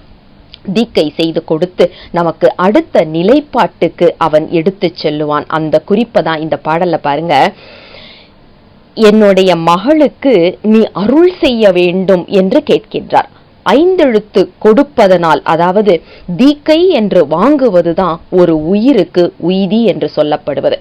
அந்த காலத்துல எல்லாம் ஒரு குழந்தை பிறந்த உடனே 7 வயசுலயே சமய தீக்கையை செய்து வச்சிருவாங்களாம். 7 வயசுக்குள்ளால நம்ம எல்லாருமே சமய தீக்கை வாங்கி இருக்கணும். ஏன் அப்படின்னா நமக்கு திருநீறு பூசுவதற்கான அங்கீகாரம் கொடுப்பது தான் இந்த தீக்கை. நாம இன்னைக்கு நினைக்கிற மாதிரி ஐயோ தீக்கை எடுத்தா எங்க நம்ம சன்னியாசமா போயிடுவாங்களோ அப்படி இப்படின்லாம் நாம பயப்படவே வேண்டாம். திருநீறு பூசுவதற்கு அங்கீகாரம் கொடுப்பது தான் இந்த முதல் நிலை தீக்கை என்று சொல்லப்படுவது. ஆக நமக்கு தீக்கை கிடைத்து திருநீறு பூசுவதற்கு அங்கீகாரம் கிடைத்த பிறகு அதற்கப்புறம் ஆனந்தம் பெருமானே கொடுப்பார். ஏன்னா அடுத்த நிலைக்கு நாம செல்லும் போது, அடுத்த நிலை தீக்கை நமக்கு கிடைக்கும் போது பெருமானே வழி நடத்தி செல்லுவார். ஆக தீக்கை என்பது மிகவும் முக்கியம் என்பதை அழகாக எடுத்து சொல்லும் ஒரு பாடல். நம்ம ஆன்மாவை ஒரு பெண்ணாக பாவனை செய்து பெருமானுக்கு இந்த உயிர் உடல் அனைத்தும் சொந்தம் என்ற அந்த மன நிறைவோடு நாம ஒவ்வொரு தடவையும் இந்த பதிகங்களை படிக்க வேண்டும். அதுதான் இதோடைய ஆழமான பொருள் என்பதை மறந்துவிடக்கூடாது. 6வது பாடல். மாதோர் கூரன் வண்டார் கொன்றை மார்பன் என்று ஓதில் உய்வன் ஒன் பைங்கிளியே எனும் சேதித்தீர் சிரம் நான்முகனை தில்லை வாதித்தீர் என் மடக்கொடியையே. இன்றைய பாடல் பெருமானின் அட்டவீரட்ட செயல்களில் ஒன்றான பிரமனின் தலையை கொய்த வரலாற்றை அழகாக எடுத்துச் சொல்லும் ஒரு பாடல். அதாவது பெருமானை எப்படி அழைக்கின்றார் முதலிலேயே ஆசிரியர் அப்படின்னா மாதோர் கூரன் என்ற குறிப்பில். இந்த உலக வடிவங்களே உமையொரு பாகனாக பெருமான் இருக்கின்றான் அப்படிங்கிறத பறைசாற்றுவதாகத்தான் இருக்கின்றது என்பதை நாம் ஏற்கனவே சிந்தித்தோம். அதாவது இந்த உலக இயக்கம், உலகம் அனைத்துமே ஆணும் பெண்ணும் கலந்த ஒரு கலப்பாகத்தான் நாம் பார்க்க முடிகின்றது. எல்லாருடைய உடலிலேயுமே அந்த அமைப்பை நாம் பார்க்கின்றோம். நாம ஆணாவோ அல்லது பெண்ணாகவோ பிறந்திருந்தாலும் நமது இடப்பாகம் என்பது பெண்ணிற்கு உரியதாகவும் வலப்பாகம் என்பது ஆணிற்கு உரியதாகவும் அமைந்திருக்கின்றதை பார்க்கின்றோம். அதனாலதான் பாத்தீங்கன்னா பக்கவாதம் அப்படின்னு சொல்லி ஒரு நோய் ஒன்று இருக்கு. அந்த பக்கவாதம் வரும்போது அவங்க முதல்ல கேட்கறது எந்த பக்கம் விழுந்திருக்கு அப்படின்னு சொல்லி கேட்பாங்க. இப்போ ஒரு ஆணுக்கு வலப்பகுதி விழுந்துச்சு அப்படின்னாக்க அது சரி செய்யறது ரொம்ப கடினம். அதே மாதிரி ஒரு பெண்ணுக்கு இடப்பாகம் பக்கவாதத்துல பாதிக்கப்பட்டா சரி பண்றது ரொம்ப கஷ்டம். ஏன்னா அவங்களுடைய அந்த முடிந்த அளவுக்கு நல்ல பலமான பகுதி என்று சொல்லப்படுவது பெண்களுக்கு இடப்பகுதியும் ஆண்களுக்கு வலப்பகுதியும். பெண்களுக்கு வலப்பகுதியில பக்கவாதம் வந்துச்சுன்னா கொஞ்சம் சீக்கிரம் சரியாகிறதுக்கான சாத்தியக்கூறுகள் உண்டு. அதே மாதிரி ஆண்களுக்கு இடது பாகம் வந்ததுன்னா சரியாகிறதுக்கான சாத்தியக்கூறுகள் அதிகமா உண்டு. ஆனா இது எதற்காக அப்படின்னா நம்ம உடலிலேயே, அதாவது அண்டத்தில் இருப்பது பிண்டத்தில், பிண்டத்தில் இருப்பது அண்டத்தில் என்றதை நமக்கு அழகாக எடுத்து காண்பிப்பதுதான் இந்த மாதோர் கூரன் என்று சொல்லப்படுவது. அது மட்டும் இல்ல, சிவத்தையும் சக்தியையும் நாம் பிரிக்கவே முடியாது. எப்படி என்றால் ஒரு சூரியனையும் அதன் கதிரையும் நாம் எப்படி பிரிக்க முடியாதோ அதுபோல எனக்கு சூரியன் மட்டும் போதும், எனக்கு கதிர் மட்டும் போதும் அப்படின்னு நாம சொல்ல முடியாது. சூரியனை நாம் அனுபவிக்க வேண்டும் என்றால் அந்த கதிர்கள் வழியாகத்தான் அனுபவிக்க முடியும். அதனாலதான் தில்லையில பெருமான் நடனம் ஆடுகின்றதை உமையம்மை காண நடனம் ஆடுகின்றார் என்பதை நமக்கு உண்மை விளக்கத்தில் சொன்ன காரணம். ஏன் உமையம்மை காண நடனம் ஆடுகின்றார் அப்படின்னா ரொம்ப சுலபம். இதை புரிந்து கொள்ளுவது, இந்த பெருமான் நேரடியாக ஆடுவதை நம்மளால் கிரகிச்சுக்க முடியாது, எடுத்துக்க முடியாது. காரணம் என்னன்னு பாத்தீங்கன்னா மருந்தோடைய வீரியம். சூரியனை நம்ம நேரா கண்ணை பார்க்க முடியுமா? பார்க்க முடியாது. பார்த்தா நம்ம கண் பார்வை போயிடும். ஆனா அந்த கதிர்களாக கீழே இறங்கி வரும்போது நம்மளால ஓரளவுக்கு அதை அனுபவிக்க முடிகின்றது. அந்த அனுபவமாக அமைவது எது என்றால் சக்தி. அதைத்தான் நமக்கு திரு களிற்றுப்படியார்ல முதல் பாடலிலேயே வைத்து அருள் செய்திருக்கின்றார் ஆசிரியர். அம்மையப்பரே உலகுக்கு அம்மையப்பர். இந்த உலகத்துக்கு அம்மையப்பர் யாரு தெரியுமாப்பா? எங்க அம்மையப்பரே உலகுக்கு அம்மையப்பர் என்று சொல்லி என்று அறிக அம்மையப்பர் அப்பரிசே வந்தளிப்பர்.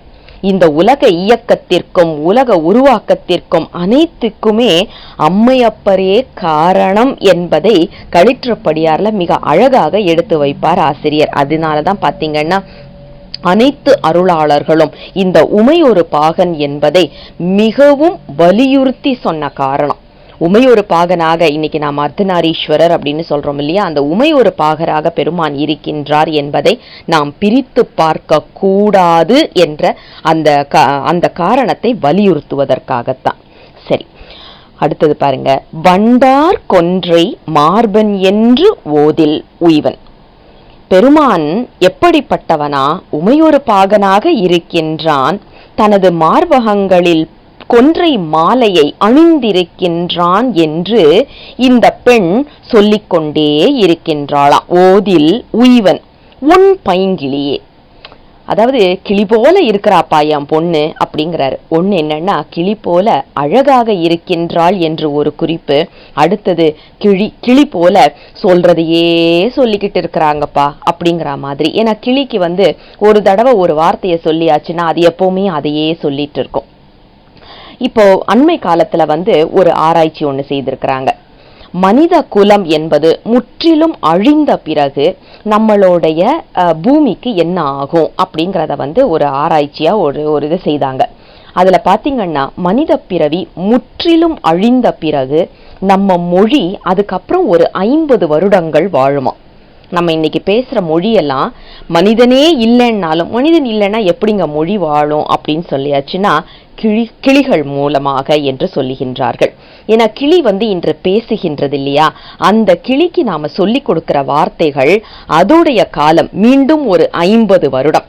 ஏன்னா அந்த கிளிகிட்ட இருந்து இன்னொரு கிளிக்கு போகாது. அதனால நாம ஒரு கிளியை வளர்த்து அதுக்கு சொல்லி கொடுத்தோம் அப்படின்னா அது ஒரு 50 காலம். ஆக மனித பிறவி, மனித குலம் என்பது முற்றிலுமாக அழிந்தே போனாலும் இந்த கிளியின் மூலமாக இன்னும் ஒரு 50 வருடங்கள் நம்மளுடைய மொழி, நாம என்ன அதற்கு சொல்லி கொடுத்தோமோ அந்த மொழி வாழும் என்பதை இப்போ ஒரு ஆராய்ச்சியில அவங்க கொண்டு வந்துட்டு இருக்கிறாங்க. டிஸ்கவரி சேனல்ல இருக்கு, யூடியூப்ல நீங்க அதை பார்க்கலாம். இதை பார்த்தீங்கன்னா இதுல நம்மளுக்கு என்ன தெரியுது அப்படின்னா, மன்னிக்கணும், டிஸ்கவரி சேனல் இல்ல, ஹிஸ்டரி சேனல். இதுல நீங்க இது நமக்கு என்ன தெரிகின்றது அப்படின்னா, ஒரு கிளி நாம சொல்லி கொடுத்தத சொல்லிக்கிட்டே இருக்கும். அதே மாதிரிதான் என் பொண்ணு என்ன பண்றா தெரியுமா, கிளி போல அழகாக இருக்கின்றாள், ஆனா சொன்னதையே சொல்லிக்கிட்டு இருக்காப்பா. இன்னைக்கு நாம சொல்றோம்ல கீரல் வந்த டேப் ரெக்கார்டர்னு சொல்லிட்டு, அதே மாதிரிதான் சொல்றதையே சொல்லிட்டு இருக்காளாம். என்னன்னு சொல்றா அப்படின்னா, மாதோர் கூரனே வண்டார் கொன்றை மார்பனே என்று சொல்லிக்கிட்டே இருக்கின்றாளாம், ஓதிக்கொண்டே இருக்கின்றாளாம். ஓதுவது என்றால் இடைவிடாது சொல்லுவது என்று பொருள். ஆக ஓதிக்கொண்டே இருக்கின்றாள் என்று சொல்லி எனும் சேதித்தீர் சிரம் நான்முகனை. சேதித்தீர் என்றால் அறுக்கிறது என்று பொருள். என்ன செய்கின்றாராம் பெருமான், நான்முகனுக்கு முதல்லலாம் 5 தலை இருந்துதான். அப்ப அவனுக்கு ஒரு செருக்கு வந்துருச்சு, நானும் சிவபெருமானும் சரி சமம், அவருக்கும் 5 தலை எனக்கும் 5 தலை அப்படின்னு சொல்லிட்டு அந்த செருக்கின் காரணமாக, ஆணவத்தின் காரணமாக ஆடிய பிரமனின் தலையை பெருமான் தனது நகம் மூலமா, அந்த ஒரு விரல் நகத்தின் மூலமாக அப்படி கிள்ளி எரிஞ்சிட்டாராம். அந்த பிரம்ம கபாலத்தை தான் பெருமான் இன்றும் ஏந்தி நம்மிடம் பிச்சை ஏற்று நிற்கின்றார். உங்க ஆணவத்தை, இது ஏற்கனவே ஆணவம் இருந்த தலைதான், உங்க ஆணவத்தையும் சேர்த்துல இதுல போடுங்கப்பா, இதுல போட்டீங்கன்னாலாவது உங்களுக்கு உய்தி கிடைக்குதான்னு பார்க்கலாம் அப்படின்னு தான் பெருமான் பிச்சாடன கோலத்தில் வருவதாக, பிச்சை எடுக்கின்றான் என்று ஒவ்வொரு இடத்திலும் சொல்லும் போது பிரம்ம கபாலத்தை தூக்கி கொண்டுதான் வருகின்றாராம். அதுவும் எப்படிப்பட்ட பிரம்ம கபாலம் பாருங்க, அது எப்படி இருக்கும்னு நமக்கு தெரியும். ஒரு மண்டையோடு எப்படி இருக்கும்னு தெரியும். அங்கங்க பொத்தலா இருக்கும், கண்ணுக்கு 2 பொத்தல், வாய்க்கு 1, மூக்குக்கு 1 அப்படின்னு சொல்லிட்டு அதை எடுத்துட்டு பெருமான் வர்றாராம். எங்க நிறைய போகுது, ஒண்ணு நாம போடுறது கிடையாது, அதுவும் நிறையறது இல்ல, 2வது அதுலயே ஓட்டையா இருக்கு, எங்க இருந்து அதுல நிறைய போகுது. ஆக நாம முழுவதுமாக பெருமானிடம் சரணடைய வேண்டும், செருக்கில் ஆடக்கூடாது என்பதை நமக்கு வலியுறுத்துவதற்காகத்தான் இந்த பிரம்ம சிரச்சேத மூர்த்தி என்று சொல்லப்படுகின்ற அற்புதமான வடிவத்தை நம் கண்முன் கொண்டு நிறுத்துகின்றார் ஆசிரியர். சொல்லிட்டு, வாதித்தீர் என் மடக்கொடியையே, என் பெண்ணை, எப்படிப்பட்ட பெண் தெரியுமா, கொடி போல இருக்கின்றாள், அவளை வாதித்தீர், வருத்தப்பட செய்கின்றீர் என்ற குறிப்பு. இங்க கொடி என்று சொல்லப்படுவது உருவத்தில் கொடி போல இருக்கின்றாள் என்ற ஒரு குறிப்பை சொன்னாலும், 2வது குறிப்பு என்னன்னா பாருங்க, மடக்கொடி என்று சொல்லுகின்றார். அதாவது மடம் என்று சொல்லியாச்சுன்னா அச்சம், மடம், நாணம், பயிர்ப்பு என்று சொல்லப்படுகின்ற அந்த குணங்களில் மடம் என்று சொல்லப்படுவது மிகவும் முக்கியத்துவம் வாய்ந்தது. தனக்கு என்று எந்த விருப்பமும் இல்லாமல் தன் கணவனின் விருப்பமே தனது கணவன் என்று வாழ்கின்ற அந்த குறிப்பை தான் மடம் என்று சொல்லப்படுவது. அதனாலதான் பெண்களுக்கு மடவார் என்ற ஒரு பெயர் உண்டு. ஏன் அப்படின்னா, அந்த காலத்துல எல்லாம் பாத்தீங்கன்னா பெண்கள் கணவனை சார்ந்தே இருந்தார்கள். இன்னைக்குள்ள காலகட்டத்துல எல்லாம் சூழ்நிலை மாறிடுச்சு. உனக்கு ஒரு விருப்பம்னா இது ஏன் விருப்பம், உன்னோட இதுக்கெல்லாம் நான் கட்டுப்படணுமா அப்படின்னு சொல்லிட்டு பெண் சுதந்திரம் அப்படி இப்படின்னு சொல்லிட்டு இப்ப பெரிய கலாட்டால நம்ம போய்கிட்டு இருக்கிறோம். ஆனா அந்த காலத்துல இல்ல வாழ்க்கை அற்புதமாகவும் அமைதியாகவும் இருந்ததற்கு காரணம் பெண்கள் தான். ஒரு குடும்பத்தை உருவாக்குவதும் அழிப்பதும் பெண்களால மட்டுமே முடியும்.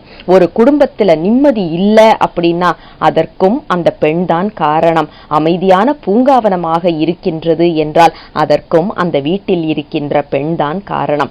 பெண்கள் மிகவும் பலசாலிகள். அதை நாம இன்னைக்கு நாம சொல்றோம், ஆணை விட ஆணுக்கு சரிசமமா நாங்க இருந்துருவோம் அப்படின்னு சொல்லிட்டு. ஒண்ணு நாம ஞாபகம் வச்சுக்கணும், நம்ம ஆண்களை விட பலசாலிகள் மனத்தளவுல. அவங்கள மாதிரி இருக்கிறோம், அவங்களுக்கு ஈக்குவலா இருக்கிறோம்னு சொல்லிட்டு நம்ம நாமளே குறைச்சிக்க வேண்டாம். ஆனா நம்மளுடைய அழகு என்ன அப்படின்னா கணவனின் விருப்பத்திற்கு ஏற்ப அதுக்கு மடங்கி செல்லுவது. அதனாலதான் மடவார் என்று, தனக்கு என்று எந்த விருப்பமும் இல்லாமல், எப்படி என்றால் ஒரு கொடி போல. ஒரு கொடி வளருவதை பார்த்தீங்க அப்படின்னாக்க அது அப்படியே ஒரு ஒரு சப்போர்ட் தேடிக்கிட்டே இருக்கும், ஒரு ஆதரவு தேடிக்கொண்டே இருக்கும். ஒரு பெண் பிறந்து வளரும் போது தனது அப்பா அல்லது சகோதர சகோதரிகள், இவங்க தான், சகோதரன் தான் முக்காவாசி அவங்களுக்கு ஒரு ஆதாரமாக இருப்பது. திருமணத்திற்கு பிறகு கணவன், அதற்கு பிறகு மகன், இப்படியாகத்தான் கொடி போல ஒருவரை சார்ந்து இருப்பது. நாம எல்லாமே இந்த இடத்துல பெண்களை சொல்லவில்லை என்பது நாம ஏற்கனவே பார்த்தோம். உயிர்களை, அனைத்து உயிர்களையும் சொல்லுகின்றதை நாம ஏற்கனவே சிந்தித்தோம். நம்மள எல்லாருமே செய்ய வேண்டியது என்ன அப்படின்னா, பெருமான் தான் நம் ஆன்ம நாயகன், அவனிடம் மடம் உடைய அந்த கொடி போல படர வேண்டும். உன்னை தவிர, உன் விருப்பத்தை தவிர எனக்கு என்று தனியாக விருப்பம் இல்லை பெருமானே. நீ எப்படி என்னை வழி நடத்துகின்றாயோ அப்படியே செல்லுவதற்கு ஆயத்தமாக இருக்கின்றேன். இந்த எண்ணத்தில் இருந்து வழுவாமல் இருப்பதற்கு உனது திருவருள் வேண்டும் என்ற விண்ணப்பத்தை நாம் அவன் திருவடியில் ஒவ்வொரு நாள் பூசையின் போதும் நாம் வைக்க வேண்டும். ஏன் அப்படின்னா, நம்மளுடைய தன்முனைப்புன்னு வந்துருச்சுன்னா எல்லாமே முடிஞ்சிடும். ஆக அனைத்தையும் பெருமானின் திருவடிகளில் வைத்து முழுவதுமாக அவனிடம் சரண் அடைந்தால் நாமும் அம்மையப்பரை நமக்கு அம்மையப்பர் என்று எடுத்துக்கொண்டோமானால் அவன் நம்மை கண்டிப்பாக உய்விக்க ஓடோடி வருவான் என்பது திண்ணம். அற்புதமான ஆழமான ஒரு பாடல் இன்று நமது சிந்தனைக்கு. 7வது பாடல். கொடியை, கோமள சாதியை, கொம்பிளம் பிடியை என் செய்திட்டீர், பகைத்தார்புறம் இடிய செஞ்சிலை கால் வளைத்தீர் என்று முடியும் நீர் செய்த மூச்சரவே. இன்றைய பாடல் ஒரு செவிலித்தாய் தன் மகள் படுகின்ற வேதனையை குறித்து பெருமானிடம் முறையிடும் விதமாக அற்புதமாக அமைக்கப்பட்ட ஒரு பாடல். அதாவது, எதிரிகளை அழிப்பது என்பது ஒரு ஆண்மகனது வீரத்தை காட்டும் செயல், அது ஏற்றுக்கொள்ளத்தக்கது. ஆனால் பெருமான் மேல் காதல் கொண்ட, மையல் கொண்ட ஒரு பெண்ணிற்கு எதிராக நிற்பது எந்த விதத்தில் நியாயம் என்று கேட்டு நிற்கின்ற அற்புதமான ஒரு பாடல். இதுல தனது மகளை எப்படி வருணிக்கின்றார் இந்த செவிலித்தாய் அப்படின்னா, கொடி போன்ற பெண்ணாக இருக்கின்றாள்.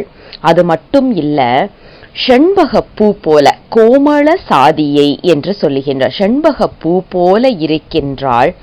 அது மட்டும் அல்லாமல் ஒரு பெண் யானையை போல, பிடி என்றால் பெண் யானை, களிறு என்றால் ஆண் யானை போல, பிடி என்றால் பெண் யானை. இதுல கொம்பிளம் பிடியை என்று சொல்லுகின்றார். அழகிய ஒரு இளமை மிகுந்த ஒரு பெண் யானையை போன்று என் மகள் நிற்கின்றாள் அப்படின்னு சொல்லிட்டு, இவளை என்ன செய்துட்டீங்க நீங்க அப்படின்னு சொல்லி ஒரு ஏக்கத்தோட கேட்குறாங்க இந்த செவிலித்தாய். என் பெண் கொடி போல உங்களையே நம்பி சார்ந்து இருக்கின்றாள், பெருமானையே நம்பி வேறு சார்பு இல்லை என்று ஒரு கொடி எப்படி அந்த மரத்தை சார்ந்து நிற்குமோ அதுபோல உங்களை மட்டுமே சார்ந்து என் பெண் நிற்கின்றாள். மருந்துக்கு கூட அந்த பக்கம் இந்த பக்கம் திரும்பாம வழிபாட்டிலும் கற்பு நிலையில் நிற்கின்றாள் என் பெண் என்பதை எடுத்துச் சொல்லி கோமள சாதியை என்ற குறிப்பை இங்கே சொல்லுகின்றார். கோமள சாதி என்று சொல்லப்படுவது அழகிய வாசம் மிகுந்த செண்பக மலர். செண்பக மலருக்கு என்ன ஒரு அற்புதம் அப்படின்னா, எங்கே இருந்தாலும் அந்த மனம் ரொம்ப தூரத்திற்கு பரவுவது போல ஒரு வாசனையை கொடுக்கக்கூடிய ஆற்றல் மிகுந்தது. அதனாலதான் செண்பக மலர் என்று சொல்லிட்டு பிடி என்று சொல்லுகின்றார். ஒரு பெண் யானை எப்படி தனது துணையை பிரிந்து இருக்க விருப்பப்படாதோ அதுபோல உங்களை பிரிந்து இருக்க விருப்பப்படாத எனது பெண் என்பதையும் எடுத்துச் சொல்லி, அதாவது தனது மகளின் குணங்களையும் குணாதிசயங்களையும் மிக அழகாக இந்த 3 குறிப்புல நமக்கு எடுத்து சொல்லிட்டு, என் செய்திட்டீர் அப்படின்னு பெருமானை நோக்கி கேட்கிறாங்க இந்த அம்மா. என்ன செய்துட்டீங்க தெரியுமா? இவ உங்களையே எதிர்பார்த்து இருக்கின்றாள், உங்களையே நம்பி இருக்கின்றாள், அவளை போய் என்ன செய்திருக்கீங்க தெரியுமா அப்படின்னு சொல்லிட்டு, பகைத்தார்புறம் இடிய செஞ்சிலை கால் வளைத்தீர். பகைத்து எழுந்த முப்புறங்கள் என்று சொல்லப்படுகின்ற வெள்ளிக்கோட்டை, தங்கக்கோட்டை, இரும்பு கோட்டையை அழித்தீர். எப்படி அழித்தீர் அப்படின்னா, சாதாரணமாகவா நீங்க செய்தீங்க? மிகப்பெரிய மேரு மலையை வளைத்து அதை வில்லாக வைத்து அந்த கோட்டைகளை அழித்தீர்கள். இதுல என்னன்னா, யாராலையும் செய்ய முடியாதது, யாராலையும் நினைக்க கூட முடியாதது அப்படிங்கிறது கல்லை, அதுவும் மலையை வளைத்து வில்லாக செய்வது. மலையோடைய வடிவத்தை பார்த்திருக்கீங்களா? அது எங்கேயாவது வளைஞ்சா கூட வில்லு மாதிரி வருமா? வர்றதுக்கு வாய்ப்பே கிடையாது. ஆனா எங்க பெருமான் என்ன பண்றாரு, ஒரு மலையவே எடுத்து வில்லா வளைக்கிறாராம். அப்போ ஒண்ணு இயலாத, மற்றவர்களால நினைப்பிற்கும் அரிய ஒரு செயலை அசால்ட்டா செய்துட்டாரு எங்க பெருமான். அது மட்டும் கிடையாது, 3 புறங்கள். இந்த 3 புறங்களும் எப்படிப்பட்டதுன்னா, பறந்துகிட்டே இருக்குமா, ஒவ்வொரு இடமா பறந்துகிட்டு இருக்குமா. அதுவும் ஒரே இடத்துல அலைன்மெண்ட்னு சொல்லுவோம்ல, ஒரே நேர்கோட்ல வரும்போது ஒரே ஒரு அம்பால அழிக்கணும். இப்படி ஒரு வரத்தை வாங்கினாங்க. எங்கெங்க 3ம் பறந்துகிட்டே இருக்குன்னா, ஒரு ஸ்பிளிட் செகண்ட் தான் அந்த அலைன்மெண்ட் வரப்போகுது. அந்த நொடிப்பொழுது என்று சொல்லுவதையும் கூறாகி பார்த்தாதான் அந்த நேர்கோட்டுக்கு 3 கோட்டைகளும் வரும். அந்த நேரத்துல அம்பை எய்தணும். அப்போ அந்த அம்பு அதுக்கு முன்னாடியே எவ்வளவு நேரத்துக்கு முன்னாடி எய்தணுங்கிற அந்த கணக்கு எல்லாமே எடுத்திருக்கணும். கால்குலேஷன்லாம் பர்ஃபெக்டா இருக்கணும். அப்படி எய்தால் இந்த கோட்டைகளை அழிக்க முடியும் அப்படின்னு ஒரு வரத்தை வாங்கி வச்சிருந்தானுங்க அந்த 3 அரக்கர்கள். ஆனா எங்க சாமி என்ன பண்ணாரு? சிரிப்பிலே அழிச்சிட்டாருப்பா. யாருமே நினைக்க முடியாத ஒரு செயலை அற்புதமாக செய்து அருள் செய்திருக்கின்றார் எங்கள் சிவபெருமான். ஏன் சொல்றேன்னா, இப்படிப்பட்ட தகுதி மிகுந்தவர், இப்படிப்பட்ட ஆற்றல் மிகுந்தவர், எதிரிகளை வஞ்சப்படுத்துவது, எதிரிகளை அழிப்பது என்பது நியாயமான ஒன்று.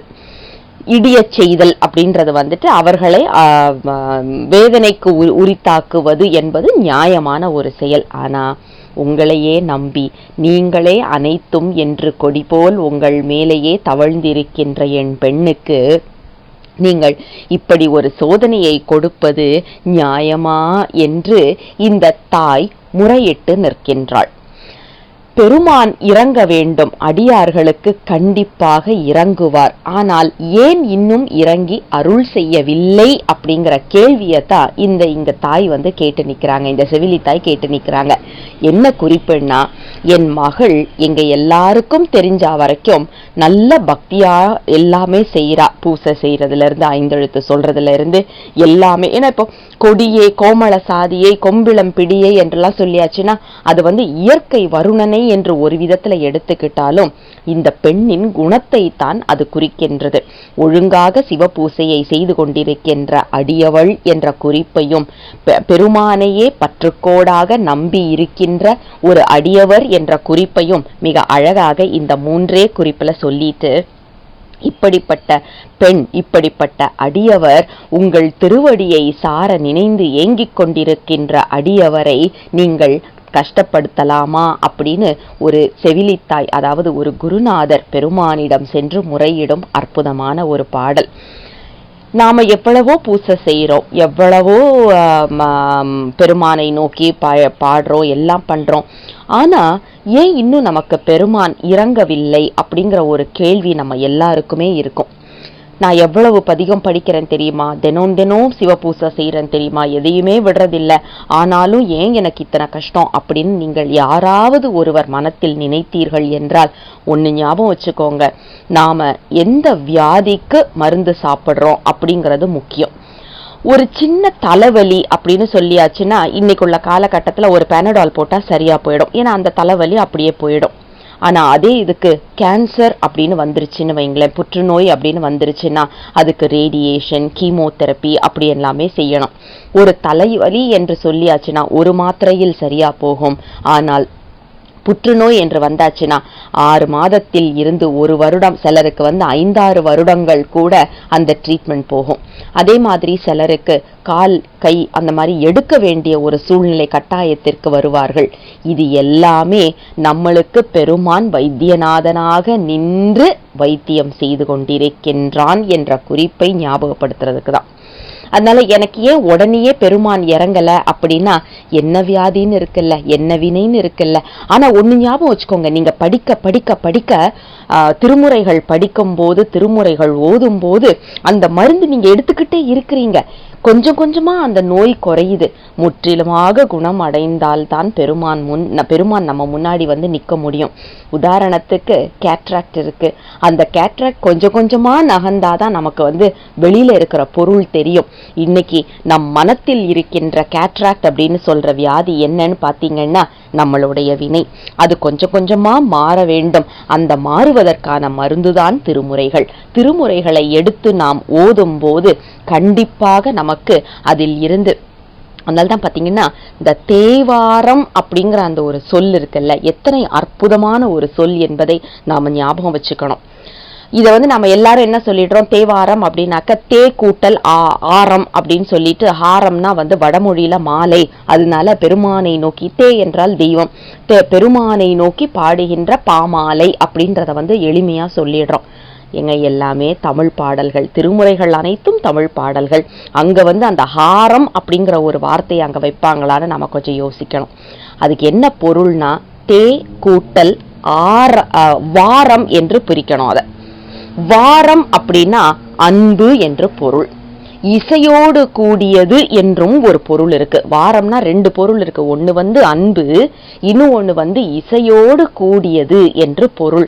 அதனாலதான் தெய்வத்தை நோக்கி, பெருமானை நோக்கி இசையோடு கூடிய பாமாலை அப்படிங்கிற ஒரு குறிப்பு.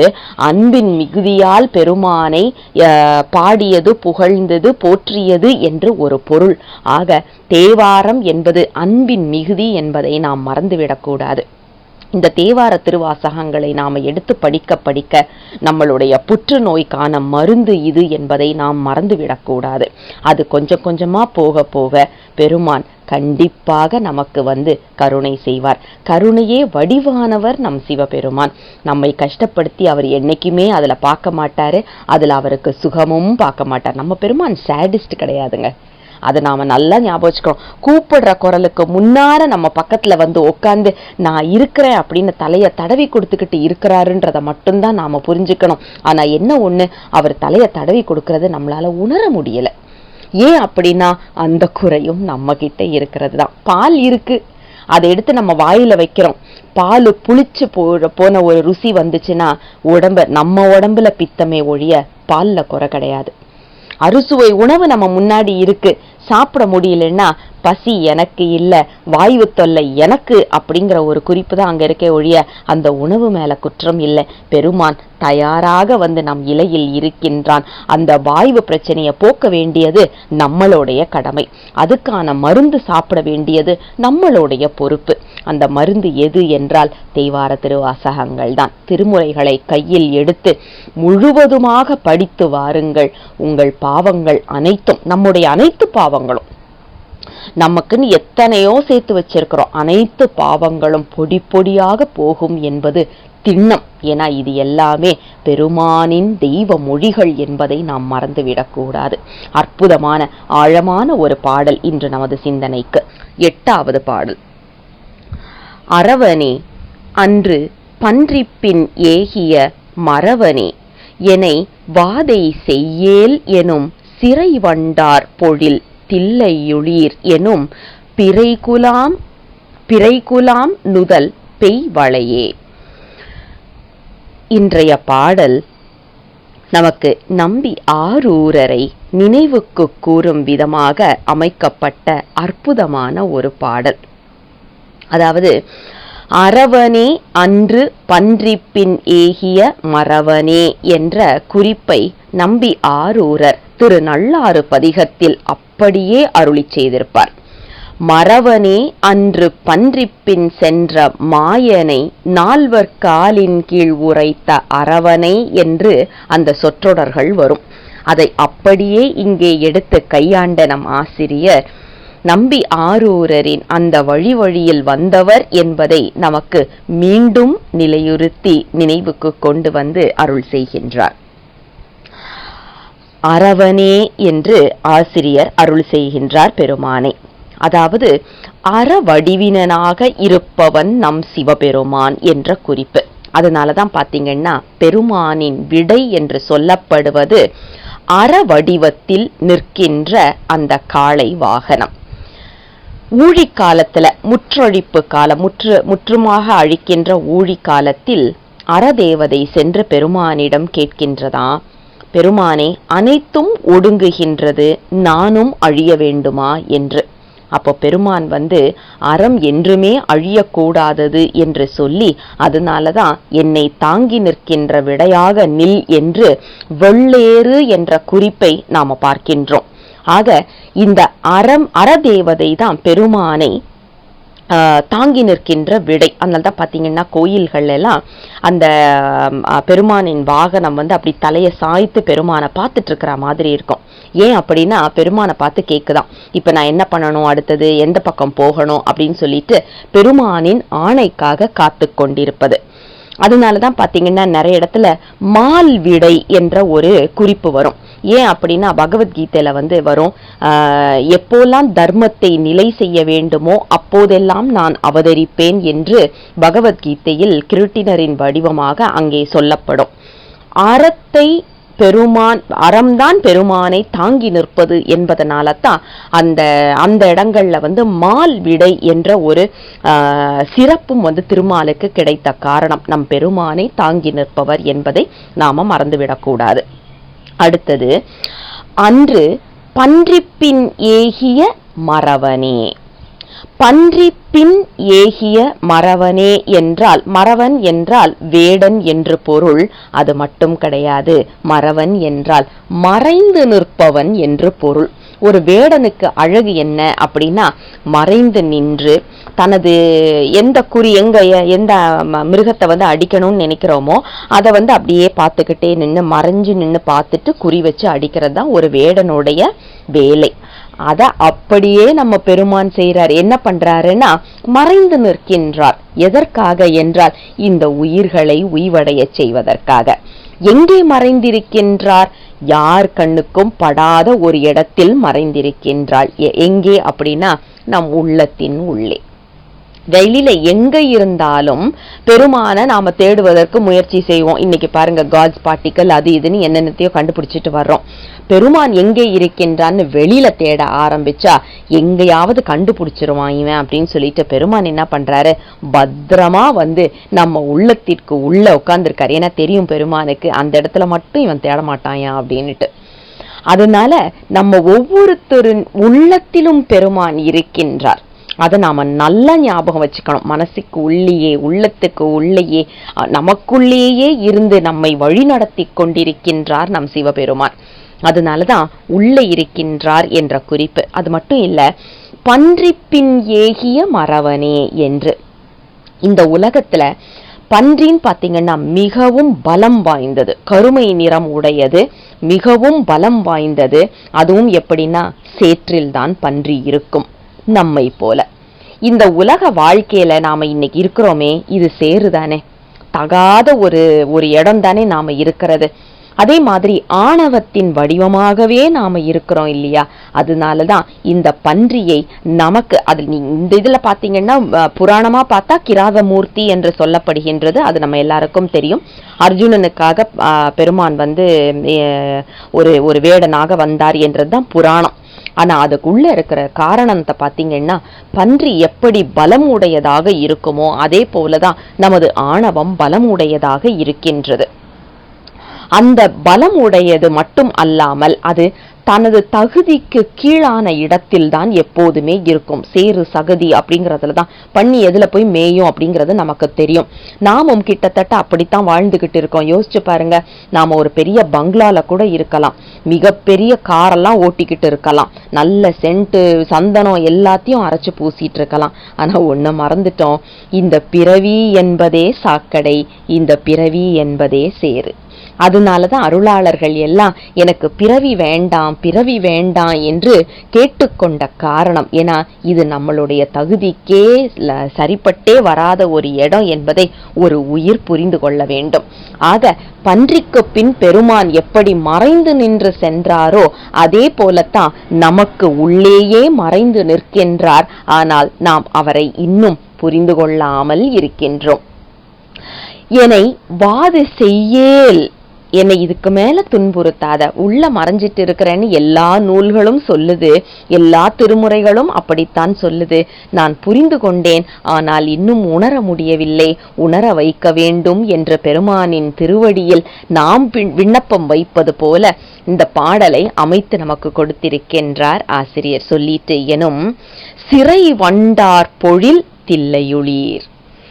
தில்லை என்ற திருத்தலத்தில், அதுவும் எப்படிப்பட்ட தில்லை தெரியுமா? மிக அழகான சோலைகள் நிறைந்த தில்லை என்ற இடம். அங்கே வண்டுகள் வந்து கொண்டிருக்கின்றது. இந்த வண்டுக்கு ஒரு அழகு என்னன்னா, எல்லா மலரிலும் போய் அமராது. சில வண்டுகள் சில மலர்ல தான் தேன் குடிக்கும். அதுக்குன்னு தனித்தனியா ஒரு ஒரு ஒரு அதாவது ப்ரெஃபரன்ஸ்ன்னு சொல்லுவோம்ல, அந்த மாதிரி இருக்கும். எல்லா பூலையும் போய் அந்த வண்டு தேன் சாப்பிடாது, அருந்தாது. அப்படி நாமும் அப்படித்தான் இருக்க வேண்டும். எப்படின்னா, எல்லா தெய்வங்களும் சிறு தெய்வங்கள் இருக்கின்றது. ஆனால் சிறு தெய்வங்களின் நெறியில் சேராமல் பெருமானின் திருவடி தேனை மட்டுமே சுகிப்பதற்காக நாம் அவரது திருவடியையே தேடி செல்ல வேண்டும் என்று சொல்லிட்டு, பிறைகுலாம் நுதல் பெய்வளையே, இந்த பெண்ணை இப்போது வருணிக்கின்றார் ஆசிரியர். எப்படிப்பட்ட பெண் தெரியுமா என்று சொல்லியாச்சுன்னா, பிறை குலாம் நுதல், அதாவது அவளுடைய நெற்றி எப்படி இருக்கின்றான், ஒரு பிறை சந்திரன் போல அழகான வடிவத்தில் இருக்கின்றதா. அது மட்டும் இல்ல, அவள் அழகான வளைகளை அணிந்து கொண்டிருக்கின்றாள். இப்படிப்பட்ட என் மகள் உங்களையே நம்பி ஏங்கிக் கொண்டு வருந்திக் கொண்டிருக்கின்றாள், இவளுக்கு அருள் செய்ய வேண்டும் என்று பெருமானின் திருவடிகளுக்கு விண்ணப்பமாக அற்புதமான ஒரு பாடலாக அருளி செய்திருக்கின்றார் ஆசிரியர். நமது ஆணவம் என்ற பன்றியை கிழித்து பெருமான் நம்மை ஆட்செய்ய வேண்டும் என்று மறைந்து நம் உள்ளத்தில் இருப்பவன் வெளித்தோன்றி நம்மை ஆட்செய்ய வேண்டும் என்றும் அவனது திருவடிகளுக்கே விண்ணப்பமாக வைத்து இந்த 8வது பாடலின் உரையை நிறைவுக்கு கொண்டு வருவோம். 9வது பாடல். அன்று அருக்கனை பல் இருத்து ஆனையை கொன்று காலனை கோள் இழைத்தீர் எனும் தென்றலார் பொழில் தில்லையுளீர் இவள் ஒன்றுமாகிலள் பொருட்டே. நாம ஏற்கனவே சிந்தித்து வருவது போல இது அகத்துறையில் அமைந்த ஒரு அற்புதமான திருப்பதிகம் என்பதை நாம் பார்த்தோம். காதலன் மேல், அதாவது சிவபெருமான் மேல் அன்பு கொண்ட காதலியின் நிலைப்பாடை எடுத்துச் சொல்லும் ஒரு செவிலித்தாயின் கூற்றாக அமைந்த பாடல்தான் இன்றைய பாடல். அதிலையும் பெருமானின் அட்டவீரட்ட செயல்களில் 3 பத்தின குறிப்பு நமக்கு இந்த ஒரு பாடலிலேயே வருகின்றது. அதாவது அன்று அருக்கனை பல் இருத்தீர் என்ற குறிப்பு. இது தக்கன் வேள்வியை நமக்கு நினைவுக்கு கொண்டு வரும் அற்புதமான ஒரு நிகழ்வு. தக்கன் என்று சொல்லப்படுபவன், அதாவது பிரஜாபதி என்ற பெயரை கொண்டவன். அவனுக்கு அப்படிப்பட்ட ஒரு பட்டப்பெயர். மிகவும் பக்திமானாக இருந்தவன். ஏதோ ஒரு போராத காலம், என்ன ஆணவத்தின் வெளிப்பாடு, எப்படி வேணாலும் அதை எடுத்துக்கலாம். சிவபெருமான் இல்லாமல் சிவபெருமானை ஒதுக்கிவிட்டு வேள்வி செய்ய ஆரம்பித்தான். அங்கதான் வீரபத்திரராக பெருமான் அந்த வேள்வியை அழிக்கின்றார். அப்ப அப்போ அந்த வேர்ல்ட் வீக்ல யாரெல்லாம் வந்து இருந்தாங்களோ அந்த தேவர்கள் எல்லாருக்கும், அதாவது அந்த அவிசு வாங்குவதற்காக வந்த தேவர்கள் அனைவருக்கும் ஒவ்வொரு விதமான தண்டனை கிடைத்தது. அதுலதான் சந்திரனுக்கு வந்து பெருமான் காலில் போட்டு மிதிச்சதாக, அதாவது வீரபத்திரர் வந்து மிதித்ததாக, காலில் மிதிப்பட்டான் என்ற குறிப்பு சொல்லுவது போல 12 சூரியர்கள்ல 2 பேரு இந்த வேள்வியை போய் அட்டென்ட் பண்றாங்க. 2 பேர் போறாங்க. அவங்க 2 பேர்ல ஒரு சூரியனுக்கு கண் போகின்றது, இன்னொரு சூரியனுக்கு பல் உடைபடுகின்றது. அததான் இங்க சொல்றாரு ஆசிரியர். அதாவது அன்று அருக்கனை பல் இருத்தீர் என்று. இதுக்கு காரணமாகத்தான் நீங்க பாத்தீங்கன்னா பொங்கல் அன்னைக்கு நாம சூரியனை தான் நாம வழிபடுறோம். சூரியனுக்கு நன்றி சொல்லுவதற்காகத்தான் பொங்கல் என்ற தைத்திங்கள் நாம கொண்டாடுகின்றோம். அன்னைக்கு வைக்கிற சாப்பாடு எல்லாம் பாருங்க, நல்லா குழைந்து தழைவா இருக்கும். ஏன் அப்படின்னா பல்லில்லாத சூரியனுக்கு படைக்கும் போது முறுக்கு இருக்கு அந்த மாதிரி ஏதாவது நம்ம வச்சோம்னா சூரியனால சாப்பிட முடியாது. அதனாலதான் பாத்தீங்கன்னா வாழைப்பழம் எப்பவும் போல வைக்கிறது. அதே மாதிரி நம்ம பொங்கல் நல்ல தழைவா குழஞ்சு அந்த மாதிரி வைக்கிறது. அப்புறம் அவியல் வைக்கிற காரணம், தொகையல் வைக்கிற காரணம், அதோடு பார்த்தீங்கன்னா தேங்காய் வைக்க மாட்டாங்க, இளநீர் தான் வைப்பாங்க. ஏன் அப்படின்னா பல்லில்லாதவனுக்கு என்ன கொடுக்கணுமோ அங்க அதைத்தானே கொடுக்க முடியும், வேற எதையும் நம்ம கொடுக்க முடியாது. ஆக அன்று நாம் பெருமானுக்கு அதாவது சூரியனுக்கு என்று படைக்கும் போது எல்லாமே பல்லில்லாதவனுக்கு படைப்பது போலத்தான் நம்மளுடைய மூதாதையர்கள் அற்புதமாக இதை செய்தாங்க. ஏன் அப்படின்னா பல்லில்லாதவனுக்கு கொடுக்கணும் அப்படிங்கிறதையும் அதோடு சேர்ந்து தக்கன் வேள்வியை நமக்கு நினைவு கூறுவதுமாகத்தான் ஒவ்வொரு நிகழ்வையும் நமக்கு செய்திருக்கின்றார்கள். அடுத்தது பாருங்க, ஆனையை கொன்று. நம்மிடம் இருக்கின்ற ஆணவம் என்று சொல்லப்படுகின்ற அந்த கரிய நிறத்தில் இருக்கும் ஆணவத்தை உரித்து, பெருமான் தானே அதை செய்ய முடியும், நம்ம ஆணவத்தை பெருமான் உரிக்கின்றார். அதான் யானையை கொன்று என்று சொல்லுகின்றார். யானை மிகவும் வலிமை உடையது. அப்படிப்பட்ட வலிமை மிகுந்த நமது ஆணவத்தை கொல்லுவது என்பது நம்மால் முடியாத ஒரு செயல். அது சிவபெருமானால் மட்டுமே செய்யக்கூடிய செயல். அதை சொல்லிட்டு அடுத்தது பாருங்க, காலனை கோள் இழைத்தீர். காலகாலன் என்று சொல்லப்படும் பெயருக்கு சொந்தக்காரன் எங்கள் சிவபெருமான் என்பதை மிக அழகாக நினைவுக்கு கொண்டு வருகின்றார் ஆசிரியர். அதாவது காலனையே உதைக்கின்ற ஆற்றல் உடையவர் நம் சிவபெருமான் என்பது இதன் மூலமாக நமக்கு நன்றாக புரிகின்றது. நம்ம அருளாளர்கள் எல்லாருமே பார்த்தீங்கன்னா காலனை பார்த்து பயப்படுவது கிடையாது.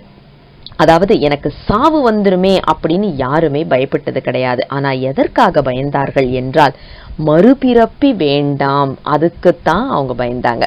ஏன் அப்படின்னா யமன் வந்தாலோ அல்லது யம தூதர்கள் வந்து நம்மை எடுத்து சென்றாலோ கண்டிப்பாக மறுபிறவி உண்டு. ஆனால் சிவகணங்கள் வந்து நம்மை அழைத்து சென்றால், நம்மை எடுத்து சென்றால் மறுபிறப்பு கிடையாது. அதனாலதான் அருளாளர்கள் எல்லாருமே யமன் வர வேண்டாம் என்று சொன்ன காரணம். யமன் வர வேண்டாம் என்று சொன்னது யம பயத்திலோ மரண பயத்திலோ கிடையாது. நாம சைவர்கள் வந்து மரணத்தை பார்த்து அஞ்சுபவர்கள் கிடையாது. காரணம் என்னன்னா மரணம் என்று சொல்லப்படுவது சிவபெருமானோடு சேர்ந்து நிற்கின்ற ஒரு தன்மை என்பதை நமக்கு நினைவுக்கு கொண்டு வரும் ஒரு நிகழ்வு. பெருமானிடம் நாம் மீண்டும் சென்று சேருகின்றோம். அந்த குறிப்பை தான் நாம இதுல ஞாபகம் வச்சுக்கணும். அடுத்தது பாருங்க, இப்படி பெருமானை பார்த்து அரற்றிக் கொண்டிருக்கின்றாளாம் இந்த பெண் எனும் தென்றலார் பொழில் தில்லையுளீர் என்று. அதாவது இப்படிப்பட்ட சிவபெருமான் எங்க இருக்கிறாரா, தென்றல் காற்று அழகாக வீசுகின்ற சோலைகள் நிறைந்து இருக்கின்ற தில்லை என்று சொல்லப்படுகின்ற சிற்றம்பலத்தில் இருக்கின்றார் எங்கள் பெருமான். அவர்தான் இந்த சூரியனை பல்லை உடைத்ததும் யானையை கொன்றதும் காலனை அழித்ததுமாக உள்ளவர் என்று சொல்லிட்டு இப்படிப்பட்ட பெருமான் மேல்தான் என் மகள் அவனுடைய அன்பை வேண்டி ஏங்கி நிற்கின்றாள், அவளுக்கு வந்து இரக்கம் செய்ய வேண்டும் என்று பெருமானிடம் விண்ணப்பிப்பதாக, அதாவது ஒரு செவிலித்தாயின் கூற்றாக செவிலித்தாய் தன் மகளுக்காக அங்கே சென்று போராடுகின்ற அந்த ஒரு தன்மையினை, திறத்தினை மிக அழகாக இந்த பாடலில் வைத்து அருள் செய்கின்றார் ஆசிரியர். இதுல என்ன குறிப்பு அப்படின்னா, பெருமானை முன்னிறுத்த வேண்டும். பெருமானை முன்னிறுத்தினால் நம் ஆணவம் என்பது சற்று அழியத் தொடங்கும். ஏன்னா நான், எனது அப்படிங்கிறது இருக்கிற வரைக்கும் நம்மளுடைய ஆணவம் எப்போதுமே மேல் ஓங்கி நிற்கும். ஆனா பெருமானை முன்னிறுத்த ஆரம்பித்தால் நமது ஆணவம் அங்கே சற்று குறையும். அது குறைய குறைய நமக்கு கண்டிப்பாக யமன் வரமாட்டான், சிவகணங்கள் தான் வந்து நம்மை அழைத்து செல்லும் என்று அந்த வரலாற்று முறையிலேயே நம்மளுடைய வழிபாட்டையும் மிக அழகாக எடுத்து சொல்லி அருள் செய்கின்றார் ஆசிரியர். ஆழமான அற்புதமான ஒரு பாடல் நமது சிந்தனைக்கு இன்று. 10வது பாடல்.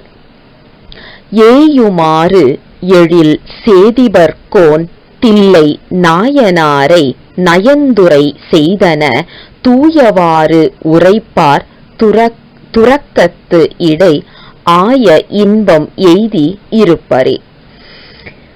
இன்றைய பாடல் திருக்கடைக்காப்பு என்று சொல்லப்படும் விதமாக அமைக்கப்பட்ட அற்புத பாடல். அதாவது மேற்சொன்ன 9 பாடல்களோடு இந்த பாடலையும் சேர்த்து மொத்தமா 10 பாடல்களையும் சேர்த்து ஓதும் போது என்ன பலன் கிடைக்கும் என்று கூறி அருள் செய்கின்ற ஒரு பாடல். இதுல ஏயுமாறு எழில் சேதிபர் என்று தன்னை குறிக்கின்றார். அதாவது சேதிபர் என்று சொல்லப்படுவது நாம ஏற்கனவே சிந்தித்தோம்.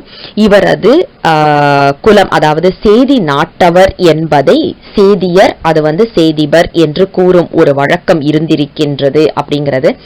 சேதிபர் கோன் என்று சொல்லுவதனால இவர் ஒரு குறுநில மன்னராக இருந்திருக்கின்றார் என்ற அகச்சான்றாகவும் நாம் இதை எடுக்க முடிகின்றது. இந்த சேதிபர் என்ற சொற்றொடர் நமக்கு புதியது கிடையாது. அதாவது 12ஆம் திருமுறையில மெய்ப்பொருள் நாயனாரை, மன்னிக்கணும், 11ஆம் திருமுறையில மெய்ப்பொருள் நாயனாரை நம்ம நம்பி ஆண்டார் நம்பிகள் சேதிபர் என்ற சொல் மூலமா தான் குறிக்கின்றார். அதாவது கற்ற நல் மெய்த்தவன் போலொரு மெய்த்தவன் பொய்த்தவன் காய்ச்சினத்தால் செற்றவன் தன்னை அவனை செருப்புகழும் திருவாய் மற்றவன் தத்தா நமரே என சொல்லி வானுலகம் பெற்றவன் சேதிபன் மெய்ப்பொருளாமென்று பேசுவரே என்று குறிக்கின்றார்.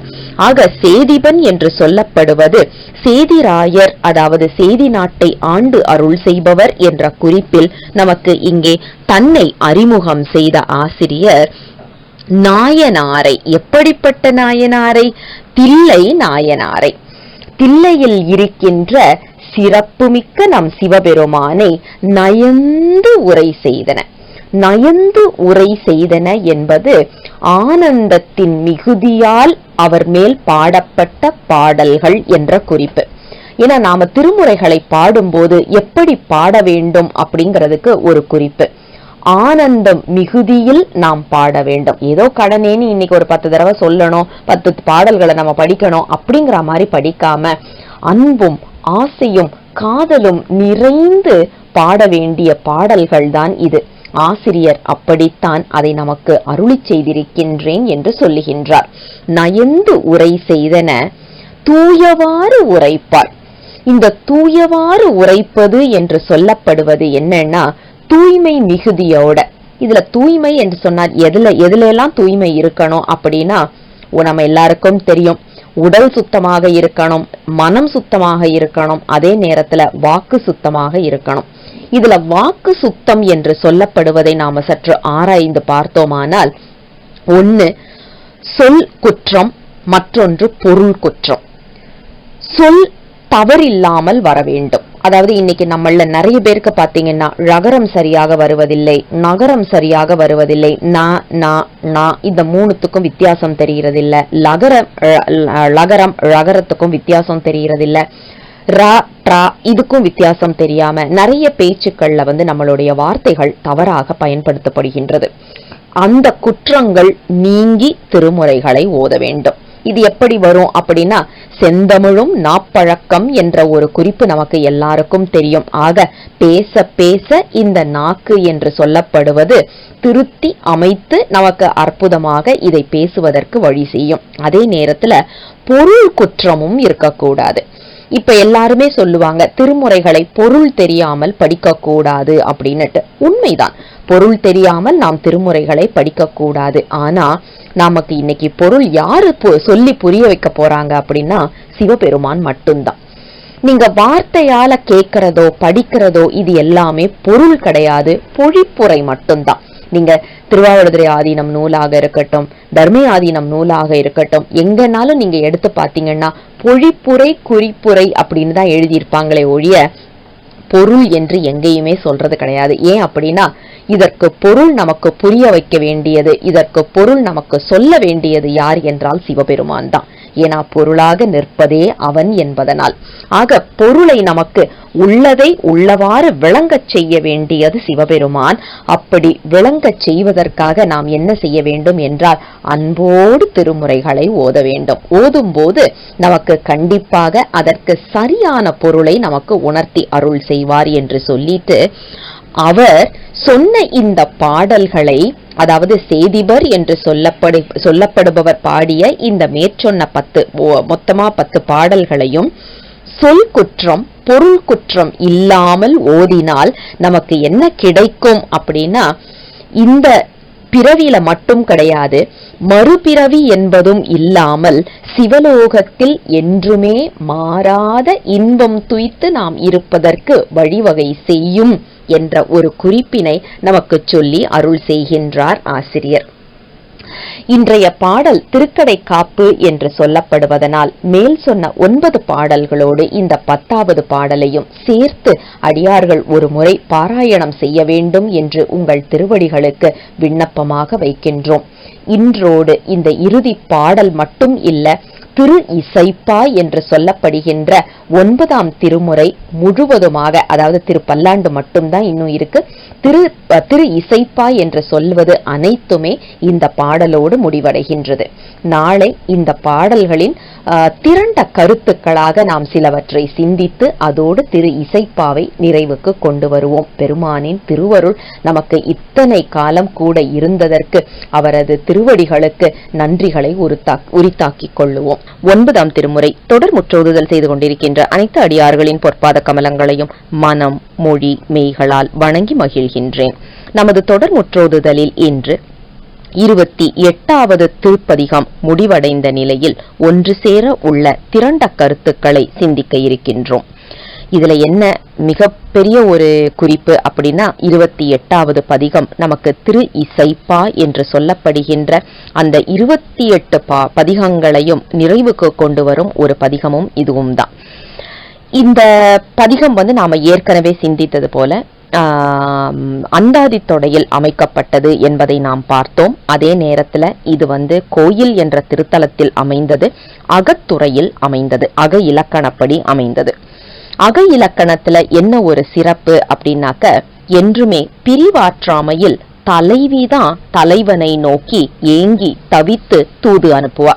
எங்கேயுமே தலைவன் பிரிவாற்றாமையில தலைவிக்கு தூது போனதாட்டு இன்னைக்கு வரைக்கும் அந்த இலக்கணப்படி அமைந்தது கிடையாது. நம்ம சங்க இலக்கியங்கள்ல அகநானூர்ல அனைத்து பாடல்களுமே பாத்தீங்கன்னா ஒரு தலைவி தனது பிரிவாற்றாமையில் ஒரு தலைவனிடம் தூது அனுப்புவது போல. ஏன் அப்படின்னா, அந்த பிரிவாற்றாமை என்று சொல்லப்படுவது ஒரு பெண்ணுக்குத்தான் அதிகமான ஒரு பாதிப்பை ஏற்படுத்தும். உலகியல்லையும் நாம பார்க்கிறோம். அந்த குறிப்பை தான் இங்க சொல்லி அருள் செய்கின்றார் ஆசிரியர். ஆக ஒரு பெண், பெருமான் மேல் காதல் கொண்ட ஒரு பெண் பிரிவாற்றாமையில் தவிக்கின்றாள்.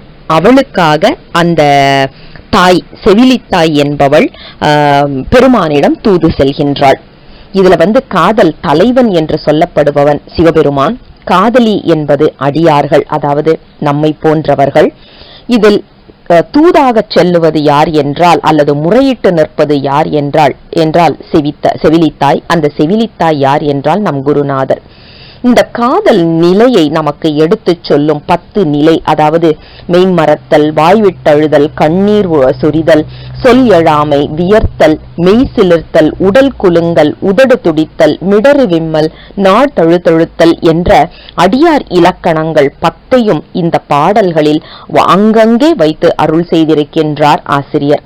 அதாவது மெய்மறத்தல் என்பதை முதல் பாடலிலும், வாய்விட்டு அழுதல் என்பதை 9வது பாடலிலும், கண்ணீர் விடுவது, சொல் எழாமை, வியர்த்தல் என்பதையெல்லாம் 4வது பாடலிலும், மெய் சிலிர்த்தல் என்பதை 5வது பாடலிலும், உடல் குலுங்குவது, உதடு துடித்தது என்பதை 3வது பாடலிலும், மிடறு விம்மல் என்பதை 4வது பாடலிலும், நாத்தழுதழுத்தல் என்பதை 7வது பாடலிலுமாக வைத்து இந்த பெண்ணின் ஆற்றாமையை, அவளின் பிரிவாற்றாமையை நமக்கு எடுத்து சொல்லி அருள் செய்கின்றார் ஆசிரியர். அதோடு பாத்தீங்கன்னா கபிலர் அவர்கள் எழுதி அருளி செய்த அகநானூரில் இருந்து ஒரு அழகிய பாடல், அதாவது கோள் இலை வாழை என்று ஆரம்பிக்கும் அந்த பாடல். அந்த பாடல் கொஞ்சம் சற்று நீளமான பாடல் தான், அதனால அதோடைய பொழிப்பை மட்டும் நம்ம பார்த்துக்குவோம், பொருள் மட்டும். ஒரு குரங்கு என்ன செய்கின்றதா, ஒரு தண்ணி தாகம் எடுக்குதுன்னு சொல்லிட்டு ஒரு நீர் சுனையில போய் தண்ணி குடிக்குதான். அந்த நீர் சுனையில தேன் கலந்து, வாழை பழத்தின் சாறு, அப்புறம் பலாப்பழத்தின் சாறு, இது எல்லாம் கலந்து அந்த தண்ணீர் எப்படி நிக்குதான், ஒரு ஒரு ஒரு நல்ல அமிர்தமா, அதாவது இனிப்பு நிறைந்த மது நீர் போல இருக்கின்றதாம். இந்த குரங்கு என்ன பண்ணுதான், அதை குடிச்சிருது. தண்ணி தாகத்துக்கும் அதுக்கும் ருசியா இருந்தது, இனிப்பா இருந்தது, மது மாதிரி இருந்ததுன்னு குடிச்சிருது. குடிச்ச உடனே அப்படியே லேசா இதுக்கு தலை சுத்துது. என்ன பண்ணுதான், பக்கத்துல இருக்கிற சந்தன மரத்தை பார்த்து அதுக்கு மேல ஏறுறதுக்கு முயற்சி செய்யுது. குரங்கு முக்காவாசி மரத்துல ஏறும்போது வழுக்கி விழாது, ஏன்னா அதோடைய அந்த பிடிமானம் அந்த மாதிரி இருக்கும். இந்த குரங்கு என்ன பண்ணுதான், அந்த மலையில ஏறுதான். ஏறும்போது கற்பனையை பாருங்களேன், ஆசிரியருடைய கற்பனை தான் இங்க அழகானது. நல்ல மதுவை குடிச்சிட்டு, மது என்று தெரியாமல் நீர் அருந்துவது போல அருந்திவிட்டு பக்கத்தில் இருக்கின்ற மரத்தில் ஏறுகின்றது. அந்த மயக்கம் காரணமாக கையை விட்டுடுதான், பொத்துன்னு கீழே விழுது. கீழே விழும்போது அது மலை காடு பிரதேசம் இல்லையா, அதனால என்னன்னா கீழே அந்த இலை சருகுகள் அப்படி ஒரு பெரிய ஒரு அடுக்கா கிடக்குதான் கீழே. அப்ப இந்த குரங்கு விழுந்த வேகத்துக்கு அந்த அந்த இலை சருகுகள்ல அப்படியே மெத்துன்னு அப்படியே ஒரு பெரிய பஞ்சு மெத்தையில படுத்தா மாதிரி இருக்குதான். இந்த குரங்கு அப்படியே விழுந்தது, அப்படியே கைய காலை நீட்டிக்கிட்டு அப்படியே படுத்து தூங்குதான். இத்தனை ஒரு ஆனந்தம். இதுல என்ன குறிப்புன்னா, அக இலக்கணத்தில் வருகின்ற ஒரு பாடல். இந்த குரங்குக்கே நீ அத்தனை இன்பம் கொடுக்கின்றாய், அப்படிப்பட்ட ஊர் இந்த ஊர். ஆனால் உன்னை நினைத்து ஏங்கிக் கொண்டிருக்கின்ற தலைவிக்கு நீ இன்னும் எந்த ஒரு பதிலும் சொல்லாம இருக்கின்றாயே என்று தோழி அந்த தலைவனிடம் தூது செல்வது போல இந்த ஒரு பாடல் அமைந்திருக்கும். கிட்டத்தட்ட நமக்கு இந்த பதிகமும் அதே போலத்தான். பெருமானின் வீர தீர செயல்களை எல்லாம் சொல்லி, ஏன்னா இங்க பாருங்க, இந்த பதிகத்துல அட்டவீரட்ட செயல்கள் 8ல 5 பத்தின குறிப்பு நமக்கு இந்த பாடல்ல வருது. அதாவது கஜசம்ஹார மூர்த்தி, பிரம்மசிரச்சேத மூர்த்தி, திரிபுர சம்ஹார மூர்த்தி, வீரபத்திரர், காலகாலர் என்று சொல்லப்படுகின்ற 5 குறிப்பையும் நமக்கு இதுல வச்சு அருள் செய்கிறார் ஆசிரியர். ஏன் அப்படின்னா, இத்தனை பலசாலியாக இருக்கின்ற சிவபெருமான் மேல்தான் இந்த பெண் மையல் கொண்டிருக்கின்றாள். உலகத்துல இருக்கிற எல்லா தடையும் நீக்கினியேப்பா, என் பெண்ணுடைய இந்த மனத்தடையை நீக்கி அருள் செய்ய வேண்டாமா என்று பெருமானிடம் முறையிடும் செவிலித்தாயாக. அதாவது ஒரு குரங்குக்கே நீ ஒரு இன்பம் கொடுக்கிற ஊர்ல இருக்கிறோமே, இந்த பெண்ணின் பிரிவாற்றாமையை நீ ஏதாவது ஒரு பதில் சொல்லக்கூடாதா என்று ஒரு தோழி அங்கே விண்ணப்பம் வைப்பது போல இங்கேயும் அந்த விண்ணப்பம் வைக்கப்படுகின்றது. அற்புதமான ஒரு பாடல், அதாவது கண்ணோட்டம். இந்த பதிகம் முழுவதுமே பாத்தீங்கன்னா 7 வகையான பிறப்பு என்று நாம் சொல்லுவதை ஆங்காங்கே வைத்து அருள் செய்திருக்கின்றார் ஆசிரியர். முதல் பாடலிலேயே ஊர்வன பத்தின குறிப்பும், முதல் பாடலில நீர்வாழ்வன பத்தின குறிப்பையும் நமக்கு எடுத்து வைக்கின்ற ஆசிரியர் 3வது பாடலில நாற்கால் பத்தின குறிப்பும், 4வது பாடலில் மானுடர் பத்தின குறிப்பும், 5வது பாடலில் தாவரம் பத்தின குறிப்பையும், 6வது பாடலில் பரப்பன மற்றும் தேவர்கள் பத்தின குறிப்பையும் வைத்து அருள் செய்கின்றார். அதோடு மட்டும் அல்லாமல் பெருமான் சத்து சித்து ஆனந்த வயப்பட்டு இருக்கின்றான், சச்சிதானந்தமாக இருக்கின்றான் அப்படிங்கிற குறிப்பை நமக்கு எடுத்து சொல்லும் அந்த எண் குணம் என்று சொல்லுவோம் இல்லையா, அந்த குறிப்பையும் நமக்கு இதில் வைத்து அருள் செய்கின்றார் ஆசிரியர். அதாவது முடிவில் ஆற்றலை, தன் வயத்தினை, முற்றுணர்ச்சியை, பேரருள், மடிவில் ஆட்சியை, தூய மேனியை, மற்ற இயற்கை உணர்ச்சியை, படியிலா இயல்பாக நீங்கிய பாச நோயை, வரம்பில் இன்பு உடையை, உன்னடியேங்கள் என்றும் உனக்கு அடைக்கலம் ஐயனே என்று வரும் பாடலுக்கு ஏற்ப முடிவில் ஆற்றல், தன்வயத்தனாதல் மற்றும் இயல்பாக பாசம் நீங்கியவன், தூய மேனியன், இந்த நான்கும் பெருமான் சத்தாக இருக்கின்றான் என்ற குறிப்பை நமக்கு உணர்த்துகின்றது. முடிவில் ஆற்றல் என்பது 3வது பாடலிலும், தன்வயத்தனாதல் என்பது 8வது பாடலிலும், இயல்பாக பாசங்கள் நீங்கியவன் என்பது 7வது பாடலிலும், தூய மேனியன் என்பது 6வது பாடலிலுமாக வைத்து பெருமான் சத்தாக இருக்கின்றான் என்பதை நமக்கு நிலை பெற செய்த ஒரு பாடல் இது. அது மட்டும் இல்ல, இயற்கை அறிவினன் என்பதை 8வது பாடலிலும், முற்றும் உணர்ந்துதல் என்பதை 3வது பாடலிலும், பேரருளாளன் என்பதை முதல் பாடலிலுமாக வைத்து பெருமான் சித்தாக இருக்கின்றான் என்பதையும் சொல்லி அருள் செய்த ஆசிரியர், வரம்பில் இன்பமாக இருக்கின்றான் என்று ஆனந்தவயமாக இருக்கின்றான் என்பதை தில்லையில் ஆனந்த கூத்தாடுகின்றான் என்று அனைத்து பாடல்களிலும் வைத்து அருள் செய்திருக்கின்றார் ஆசிரியர். அது மட்டும் அல்லாமல் வடிவங்கள் 64 வடிவங்கள், அஷ்டாஷ்டமூர்த்தங்கள் என்று சொல்லப்படுகின்ற வடிவங்களில் பார்த்தோம்னா, அட்டவிரட்ட செயல்கள்னால அந்த 8 வடிவங்கள் நாம ஏற்கனவே சிந்திச்சிருக்கோம். இந்த வடிவங்கள் என்னென்ன அப்படின்னு பார்க்கும்போது, அம்பலவாணர், நீலகண்டர், உமையொருபாகர், பிரம்மசிரச்சேதமூர்த்தி, திரிபுர சம்ஹாரமூர்த்தி, கிராதமூர்த்தி, வீரபத்ரர், காலகாலர், கஜசம்ஹார மூர்த்தி என்று சொல்லப்படுகின்ற இத்தனை வடிவங்களை நம் கண்முன் கொண்டு வந்து நிறுத்திய அற்புதமான ஒரு பதிகம் இந்த 28வது பதிகம் என்று சொல்லப்படுவது. மேற்கொண்டு நாம ஒவ்வொரு பாடல் சிந்திக்கும் போதே பெருமானை மனம், மொழி, மெய்யினால் வணங்க வேண்டும் என்பதையும், அவன் அதே நேரத்தில் வேகபோக யோக வடிவங்கள் தாங்கி வந்து நின்று அருள் செய்கின்ற திறத்தினையும் அங்கங்கே வைத்து அருள் செய்திருக்கின்றார் ஆசிரியர். நாம இதை ஒவ்வொரு பாடலாக சிந்தித்ததனால் திருப்பி அதுக்குள்ள நாம போகல. ஆனா இந்த முழு பதிகத்தையும் நாம் ஓதுவதனால் நமக்கு கண்டிப்பாக முக்தி இன்பம் கிடைக்கும் என்பது உறுதி என்பதை மிக அழகாக நமக்கு எடுத்து சொல்லிய ஆசிரியர் இந்த திரண்ட கருத்துக்களை பார்க்கும்போது நமக்கு அதில் ஐயப்பாடு இல்லாமல் இருப்பதையும் உறுதிப்பட செய்கின்றார். அற்புதமான ஆழமான ஒரு பாடல் இன்று நமது சிந்தனைக்கு. இந்த 28வது பதிகம் முடிவடைந்த நிலையில் அடியார்களின் திருப்பாதங்களுக்கு ஒரு விண்ணப்பம். மேற்சொன்ன 10 பாடல்களையும் சேர்த்து ஒரு முறை ஓத வேண்டும் என்று உங்கள் திருவடிகளுக்கு விண்ணப்பம். இன்றோடு நமக்கு 28 பதிகங்கள், அதாவது திரு இசைப்பா என்று சொல்லப்படுகின்ற அனைத்து பாடல்களும் பதிகங்களும் முடிவுக்கு கொண்டு வர பெருமானின் கருணை துணை நின்றது. தென்னாடுடைய சிவனே போற்றி, எந்நாட்டவர்க்கும் இறைவா போற்றி. சிவசிவ திருச்சிற்றம்பலம்.